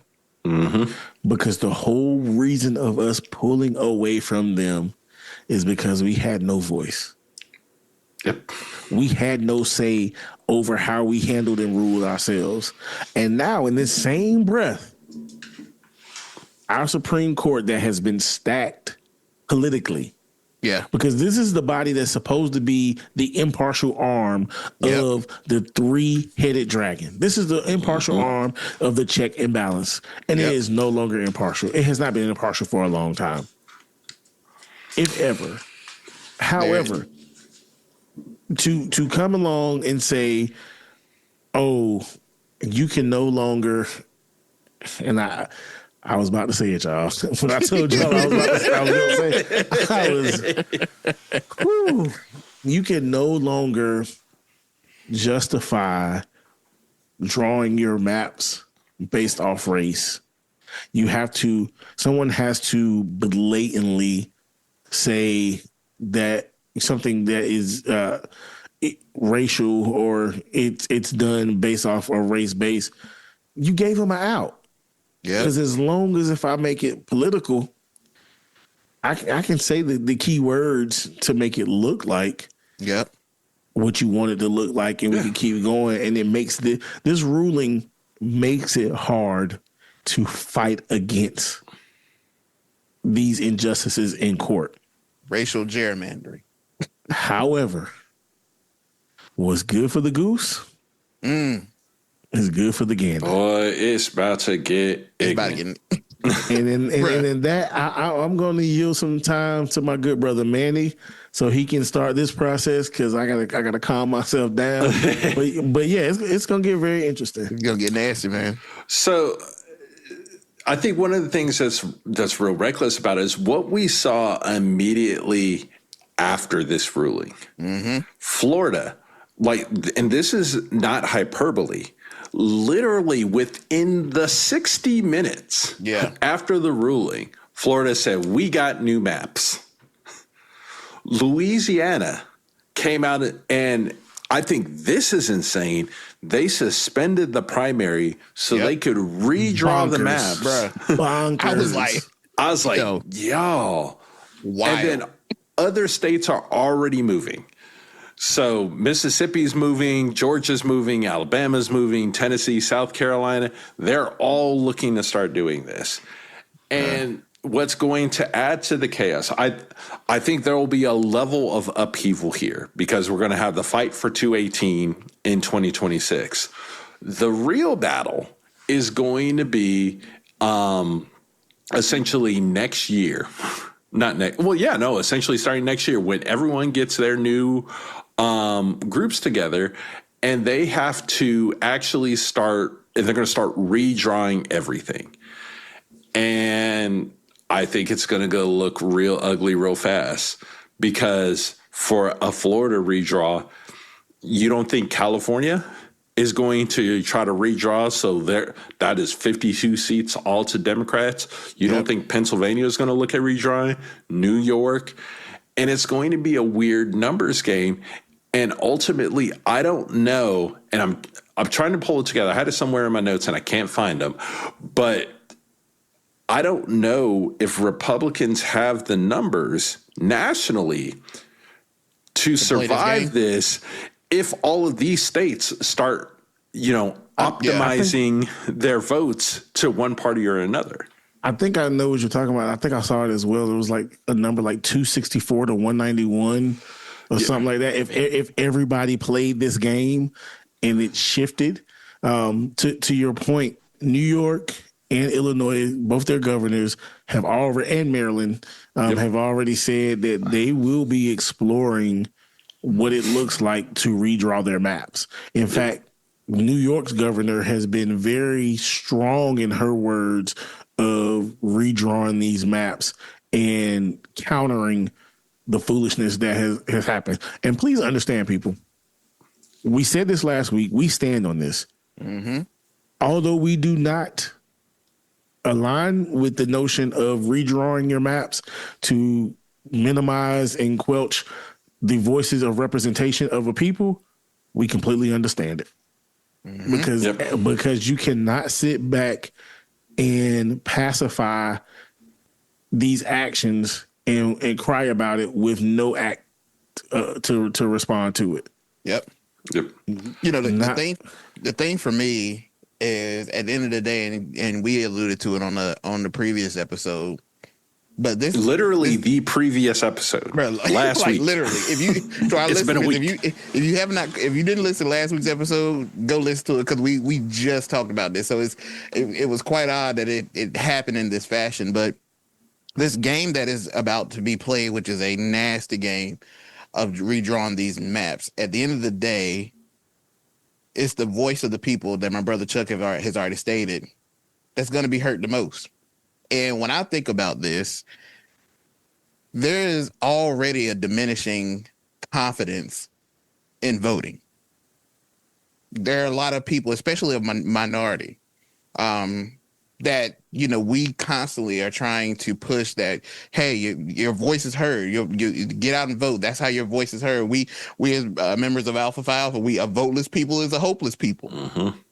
Well, it sounds like voting people might be hopeless now. Because where will your voice be heard once these maps get redrawn and this complexity, and where do you vote? What district do you belong to? I mean, there's so much complexity, and as the climate of where we are politically, what happens to the voters that just throw their hands up and say, man, I'm not going to play this game. I'm going home. All day long. They get tired. We just saw this in Texas. Yeah. Yeah. We just saw it in Texas. But even before Texas, you're talking about voters going home. What did we see? And this is another topic for another day.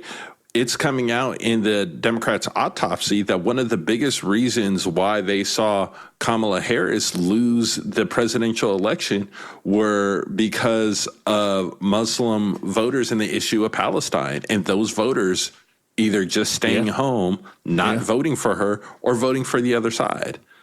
Even though I think there's another reason why she lost. Yes, yeah. We won't play with the computers yet. Yes. But no, you're right, man. You're right.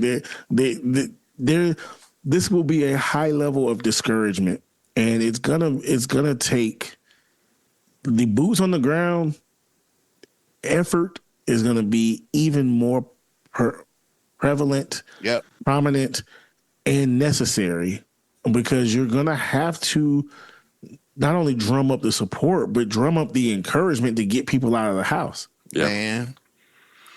And that's where you start getting like interesting ballot initiatives. So like in North Carolina, one of the ways they drive turnout, and I've said it here before, is we will see ballot initiatives, constitutional amendments hit the election ballot to drive people to come out. And I think one of the places here where some states are a little bit more disadvantaged than others is that there are already states doing the right thing by having independent commissions working together to draw fair lines. Well, we're going to see I forecast we're going to see virtually all of those get rolled back. Oh, yeah. So they could drive super partisan lines. But if I had to summarize all of this together at once in a single statement, we are hearing some of the last and loudest screams of racism in North America. Well, I won't say North America, in the United States. So the battles are going to get harder and a lot more vicious. Well, I tell you what, John Lewis was here today. Boy. He was just trying to get them, not just trying, because he's been gone for a while. Mm-hmm.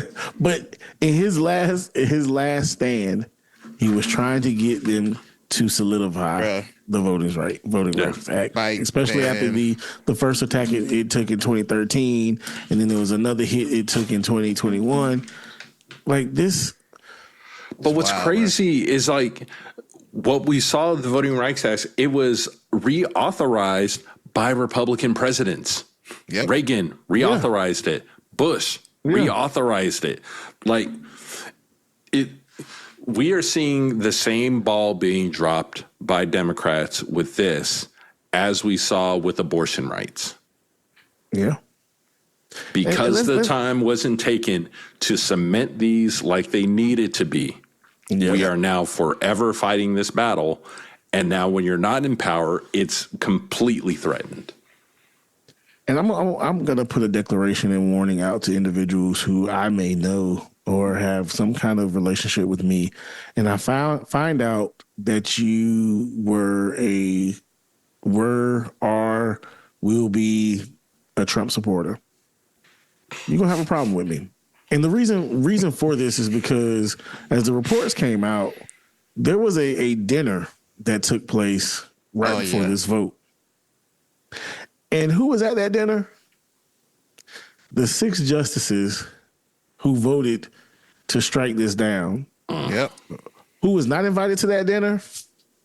You got it. The three justices who were dissenting against this, and you wonder why the night before, just having a good old time. I'm sure it was. I'm sure they just had scheduling conflicts, Chuck. They wouldn't have purposely. Okay. See, because I knew they wouldn't just purposely not invite them to this whole brouhaha. And they got lost in the mail. And that tap dancing, shoe shuffling, Sambo of an individual. I don't even want to call his name. Who replaced our good brother Thurgood Marshall on the bench. Shame on you. I don't want you to stump your toe. I don't want you to stump your toe. I want you to do something far more egregious. I want your hip to pop out of place when you try to get out of bed. Yeah. Every day? That's what I want. That's what I every single day. And it pop every time he move. This is what I want for you. I speak ill towards you, and I'll ask for forgiveness later from the good Lord. Right. But we all fall short, brother. We all fall short. We fall down, but we get up. I want ill for you because all you have done is ill and nasty toward not just black people in general. I've never everyone that I feel like for most people, when you benefit from the elevator of success, a lot of people say it is my responsibility to send that elevator back down. That's why I feel like a lot of people say. I feel like there's hold on. I feel like where did you get the elevator from? It was always the ladder for me. Manny living at 2055. The elevator is success. And I know there's some people on this elevator who are like, well, I'm not getting off the elevator. I'm going to keep going up. Clarence Thomas has what he's done is taken the elevator to the peak of success, and he's taken something and put it in the door. He's like, I'm done with the elevator. Yes. It's not even going to be used. Yeah, but I don't want it to go Powered anywhere. It down. It ain't even working. So I'm just going to let it sit right here. Bro, they're one of the most terriblest people I've ever said. And yes, I said terriblest. and rightfully so. I have never seen someone, and to Chuck's point, for brother Thurgood Marshall to open that door for you, and the nastiness of work that you have left in your path. Atrocious. I'm just gonna say it. You got to answer for it one day, brother. Oh, no, I got somebody else to address. And although she's gone, Ruth Bader Gibbs. Oh, bro, you already know, bro. She get full smoking on the pod. You should have took your butt home a long time ago. Long time ago, bro. You going up to glory, but you should have held on as long as you did. When you were asked to sit down. Asked. While there was a Democratic president who could have kept balance to the courts. Mm-hmm. Like that's my thing. For me, it's about the balance. It's about it's not going to be impartial. We know that. We realize that. But if we could have balance to the courts, and I have no problem with having 9 justices, because sometimes you got to have somebody who's going to break that tie. Yep. That's perfectly fine.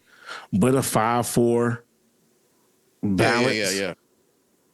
Sometimes you're going to have a moderate who can lean to the liberal side, or you can lean to the conservative side, depending on the context of constitutionality. Yep. Because that's where we're leaving and going into what I prefer. Yeah. You sat in that seat and withered away long before you knew you should have came up out that pot. Should have been you was using the pot. You was using the pot. You can't even go to the back. You're using the pot. Oh, Lord. At any rate, man, the political impact of this is huge.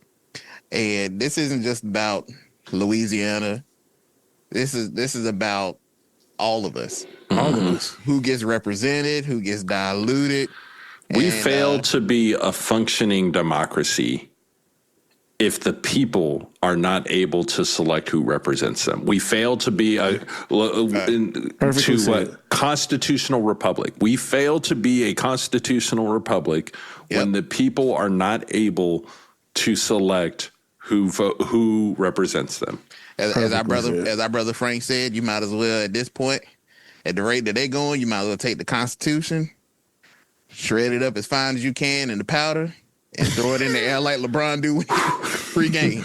Because at this point, I mean, it might crumble into powder as old as it is. Give it one good shake, but yes, sir. We're down to that point now. Who gets power, and all of this is done before a single ballot is cast. You know, we've already talked about what Louisiana has just said. Hey, we just pump it. We pumping the brakes right now. We're not even doing anything until we figure out how we want to set this up. And then while people are running, May 6th, they had votes in.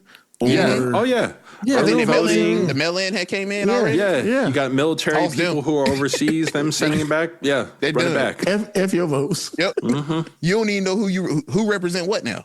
Once you redraw this. I voted for Jeezy in my district, but now my district is represented by somebody I don't even know who their name is. I don't even know who that is.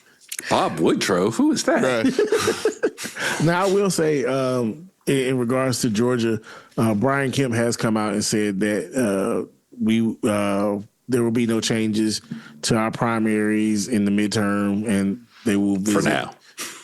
Well, no, he said that they will visit drawing new maps after the midterms in regards to 2028.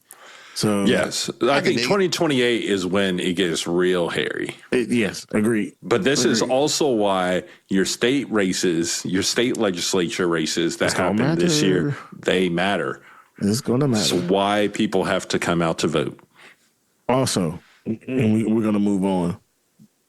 If you ever say, this is Declaration Day for me. If you ever say voting does not matter, and I know you, we're going to have a problem. Because this right here shows you why that your votes matter.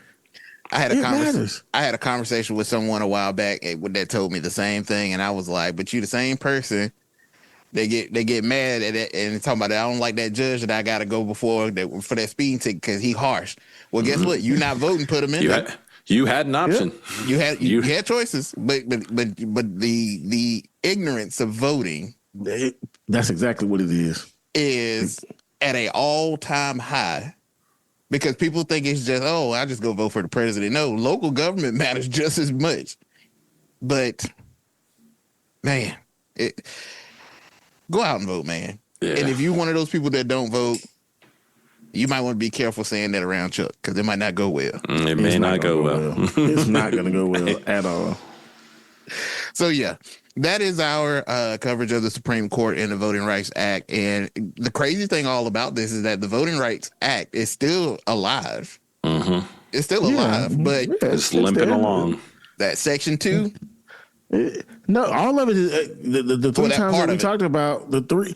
In 2013, 2021, 2026 have all essentially when they gutted Section 2 and not gutted, but it took the bite out of it. Yeah. It took the bite out. It's that dog that has the big bark with no teeth. Yeah. I'm not scared of you. And so in that, it's there. Yeah. It's there. But what is it gonna do? Just sit there. Yeah. That's it. Nice to look at. Present. Yeah. It's like opening the garage and you got that car in there. You just show everybody, but it don't crank up. Driving, don't move. It clean, but it don't crank up. My hair, it don't move. It don't move. But yeah, that's the ramifications of what the Supreme Court has done. So that is our coverage of that. So we are at the point of our episode where we have reached the pickle of the week. When I get us all into the biggest pickle any of us had ever seen. Jeezy, I know you have your pickle of the week, but I'm going to volunteer myself after what we went through this week. Look, I am the pickle. Well, the pickle of the week is centered around James Comey. Right. And, James Comey, while he is at the center of this pickle, he is not himself, at least at this moment, is not the pickle. The real pickle that's in the jar this week is Todd Blanche and the Justice Department. Because if you are aware, James Comey was indicted this past week. Had to turn himself in. I can't remember. Did we get a mugshot of him? I don't believe so. I haven't seen one. I was gonna compare to see, like, okay, between your mugshot and Trump's, like, did he smile? Did he? But the Justice Department had brought charges against James Comey on threatening the life of the president. And at the center of this is Comey's Instagram post showing seashells that were arranged in 8647, which they said this was basically a call for violence against the president, which I don't play numbers. So I didn't know that 86 means whatever they're saying. Apparently, Trump said that if you know anything about mob and the mob bosses and stuff, that's what that number means. So I'm like, okay, well, Trump, well, I guess you just think that you're a regular Dick Tracy, but whatever. Trump, you associated with mob bosses? Apparently. I love Dick Tracy. Bruh. So, you know, they got Comey in a bind. But the reason why I said that Todd Blanche in the Justice Department is in a pickle. First, Comey has already said, hey, bring it on. I ain't scared. I'm ready. Let's go. Let's do what we got to do. But the reason why I say that Todd Blanche and the DOJ is in a pickle, because we have seen the DOJ fail countlessly. Time and time again. At trying to get a hit on somebody. From Letitia James to James Comey the first time, they have not been able to get a win. It's almost like lawyers follow the rules. Right. It's a crazy thought. But you have a DOJ who the president has said before his term that they were lacking credibility. They were attacking, their political rivals, yada, yada, yada, only for him to get back in the White House and do the same. And every time that they have tried to do it, and he's tried to get the attorney general and the DOJ to go after his political rivals, they've lost. And at this point, with Comey ready to fight this tooth and nail and prove that they're wrong, if this is thrown out early or dismissed or anything, what little bit of credibility that the DOJ is hanging on with by a thread, I believe will ultimately be just completely severed, if not already. So, Comey went on TV and said that, hey, this was which I think is even making the case worse. He said, hey, we got 11 months worth of investigation into this. And it's more than just the Instagram post. We have way more evidence of him trying to communicate or calling for threats and violence against the president. I'm going to tell you what, if it ain't good, if it don't hold up, brother, you're done. You done so. You're done now. You're done. And we know Todd Blanche, and if anything, I will say the difference. And Pam Bondi, wherever you at, I would say I hope it's all as well. But hey, I'm just say hey. At least with Pam Bondi, we can say she at least had a little reserve when it came to Trump trying to get her to do all these things. Todd Blanche is Trump's personal pass attorney. Through. Personal. He's his personal attorney, and he has already been, at least it's been spread around that he really wants to keep this job. He really wants this job. So he's going to do everything he can to get this job. And it's going to come at the stake of the credibility of the Department of Justice, because once this falls through, you're done. It's falling through. So Todd Blanche, DOJ, good luck. I hope you got whatever mounting evidence that you have, because if you say that you investigated for 11 months and come away with nothing. Look, and we're about to hit that time in the administration where Trump getting ready to overhaul everybody. Because, we're at that point in the cycle where Trump's got to scapegoat a whole bunch of people. So, well, he had a personal attorney at one time that couldn't get things done, and so how it ended for him. Yeah. So a couple things as we wrap up the pickle for this week. It's a high level of disappointment because This indictment came from the Eastern District of North Carolina. Number one. Disappointment. I think that was only because he was here, right? No, it was on the North Carolina beach. It was on the North Carolina beach. So, but it was still disappointing that it came from that area. The 8647. 86 is well, I ain't gonna give up my background, but they say that's the code to take them out. Go 86 them. You are so self-absorbed to feel like the 47 is about you.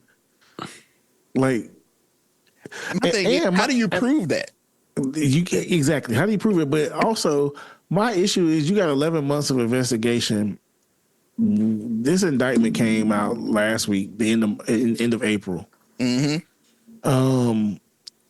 months prior puts us March? March. Yep. Well, no, I'm back in May. Nobody's really on the beach in North Carolina. No, not like that. Not like that. No. So what was your investigation on? Like, this man.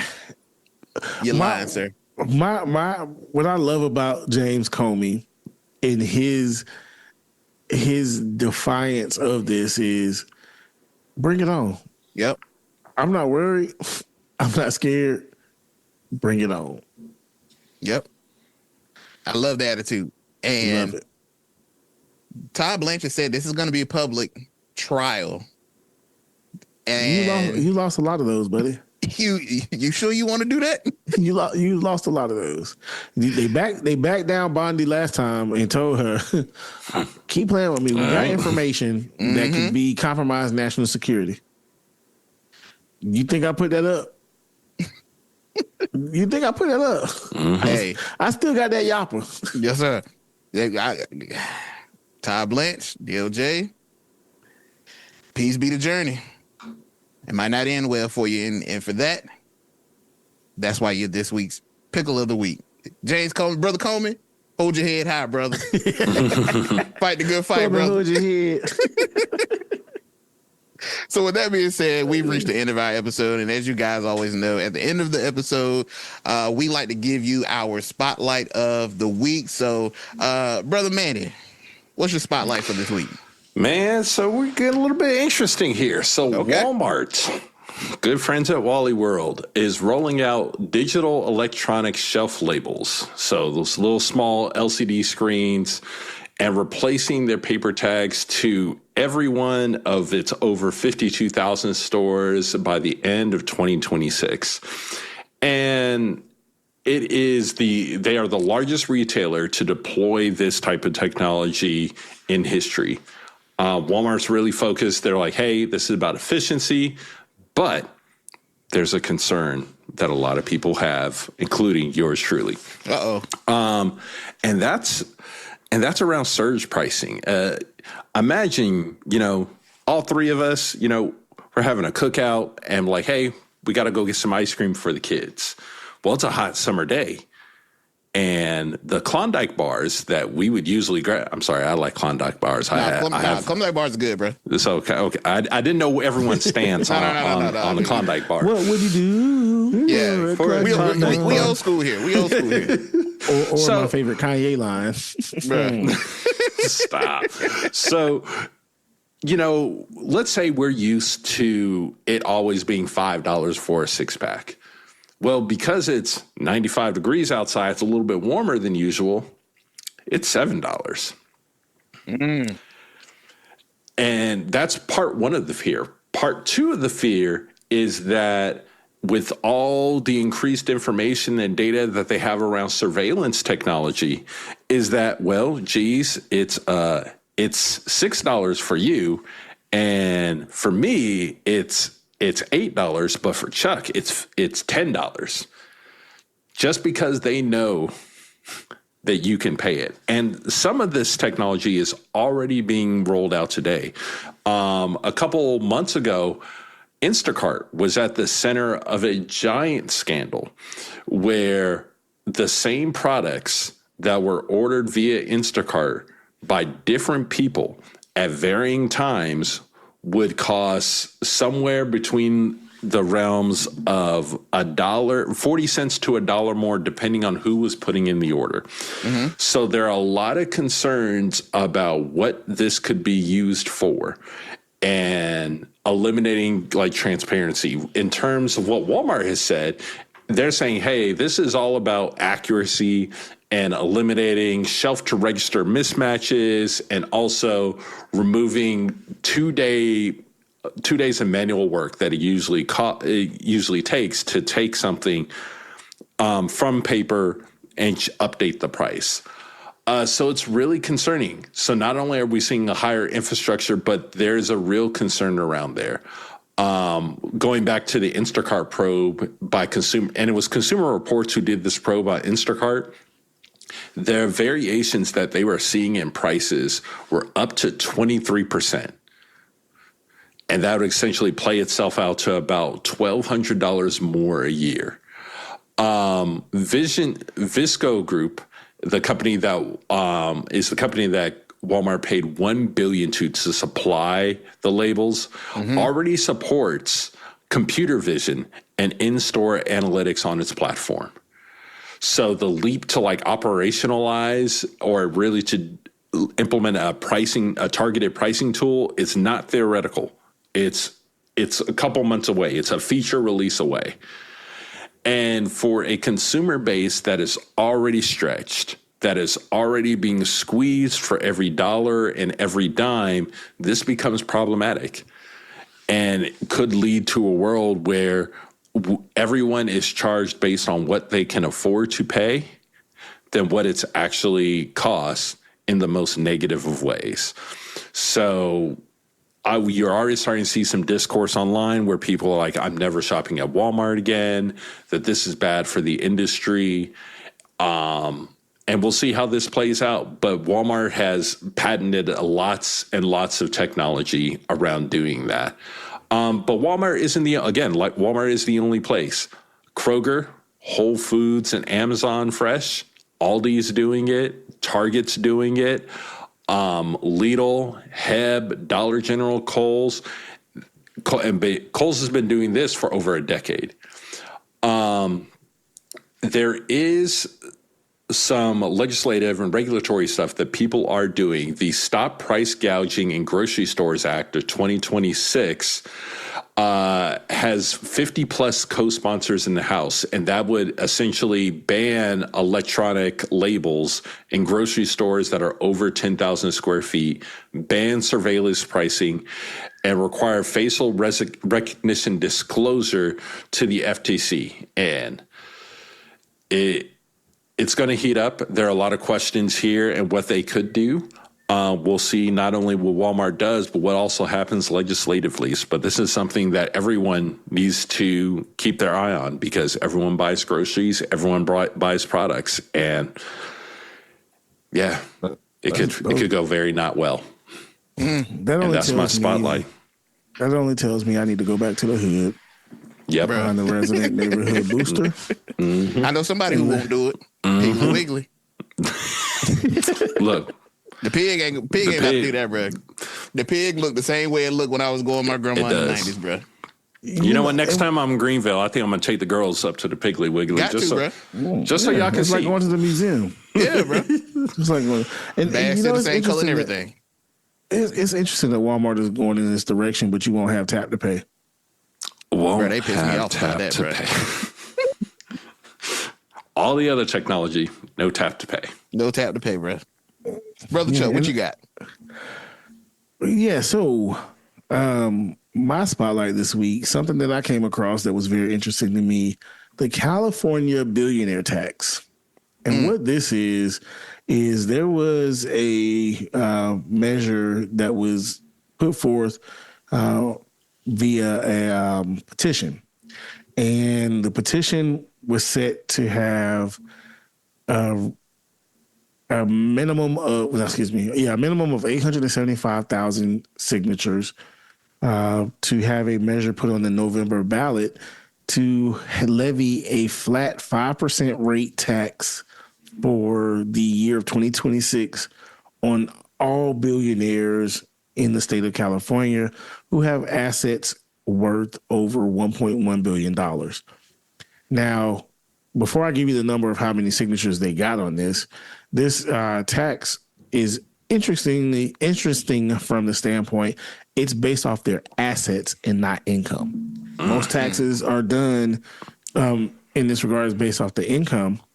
So they want to tax your real estate, pension, stock portfolio, art, all these things, which many people are thrown off, taken aback, that they want to tax these assets.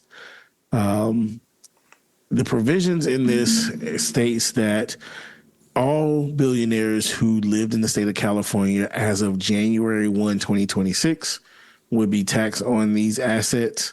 And the goal for this is to allocate the funds. 90% of this will go toward healthcare programs to offset the wonderful federal Medicare costs or Medicaid cuts that came from the big, beautiful bill to help prevent some of the closing of hospitals and different facilities and services to people in California. And then about 10% would go for public education. They have K through 14. I guess that's college. I don't know. I've never heard K through 14. They do different. Oh, so it's like pre-K. Pre-K. Yeah, no. Yeah. Get to 14, yeah. That must be the community college. Okay. Sure. Technical Let's go with college, that. community college, sure. Yeah. We'll go with that. For education and food assistance.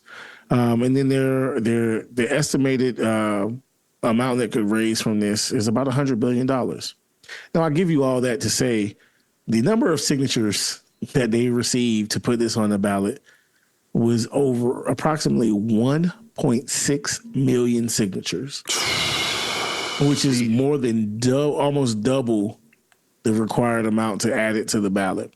And so what made this very interesting to me, of course, it has to go through the signature verification process to verify these and certify them to make sure that it goes on the ballot. But California is a state that is a strong proponent or high in their taxing of income for billionaires. Many states allow some wiggle room in wrangling the people who will not pay, I guess you could say, their fair share in income tax. When you hit a certain threshold of income, California is not one of those states. Not at all. California is definitely one of those states that if it's not their fair share, they pay a good share on income. And interestingly enough, I won't say interestingly enough, but Gavin Newsom is one of the individuals that's in opposition of this flat tax because he sees it as a negative economic impact to the state of California. You already have reports of some billionaires moving and leaving the state of California or not listing it as their primary residence. And in this, you have the likes of Google co-founders Larry Page and Sergey Brin, which I got my own smoke for Sergey in another regard here recently.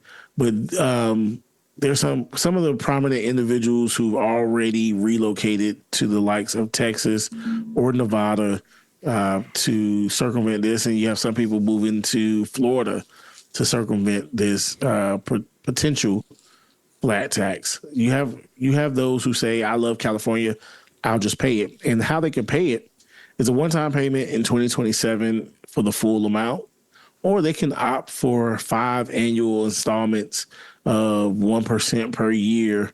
And that would carry a 7.5% annual deferral charge.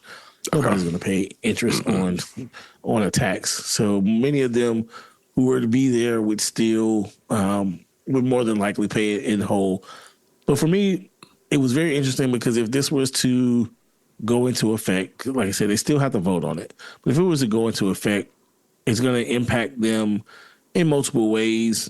As you stated, people moving to other states, which thus impacts them from the tax that they collect from those billionaires that go to the other funding other social economic initiatives in the state.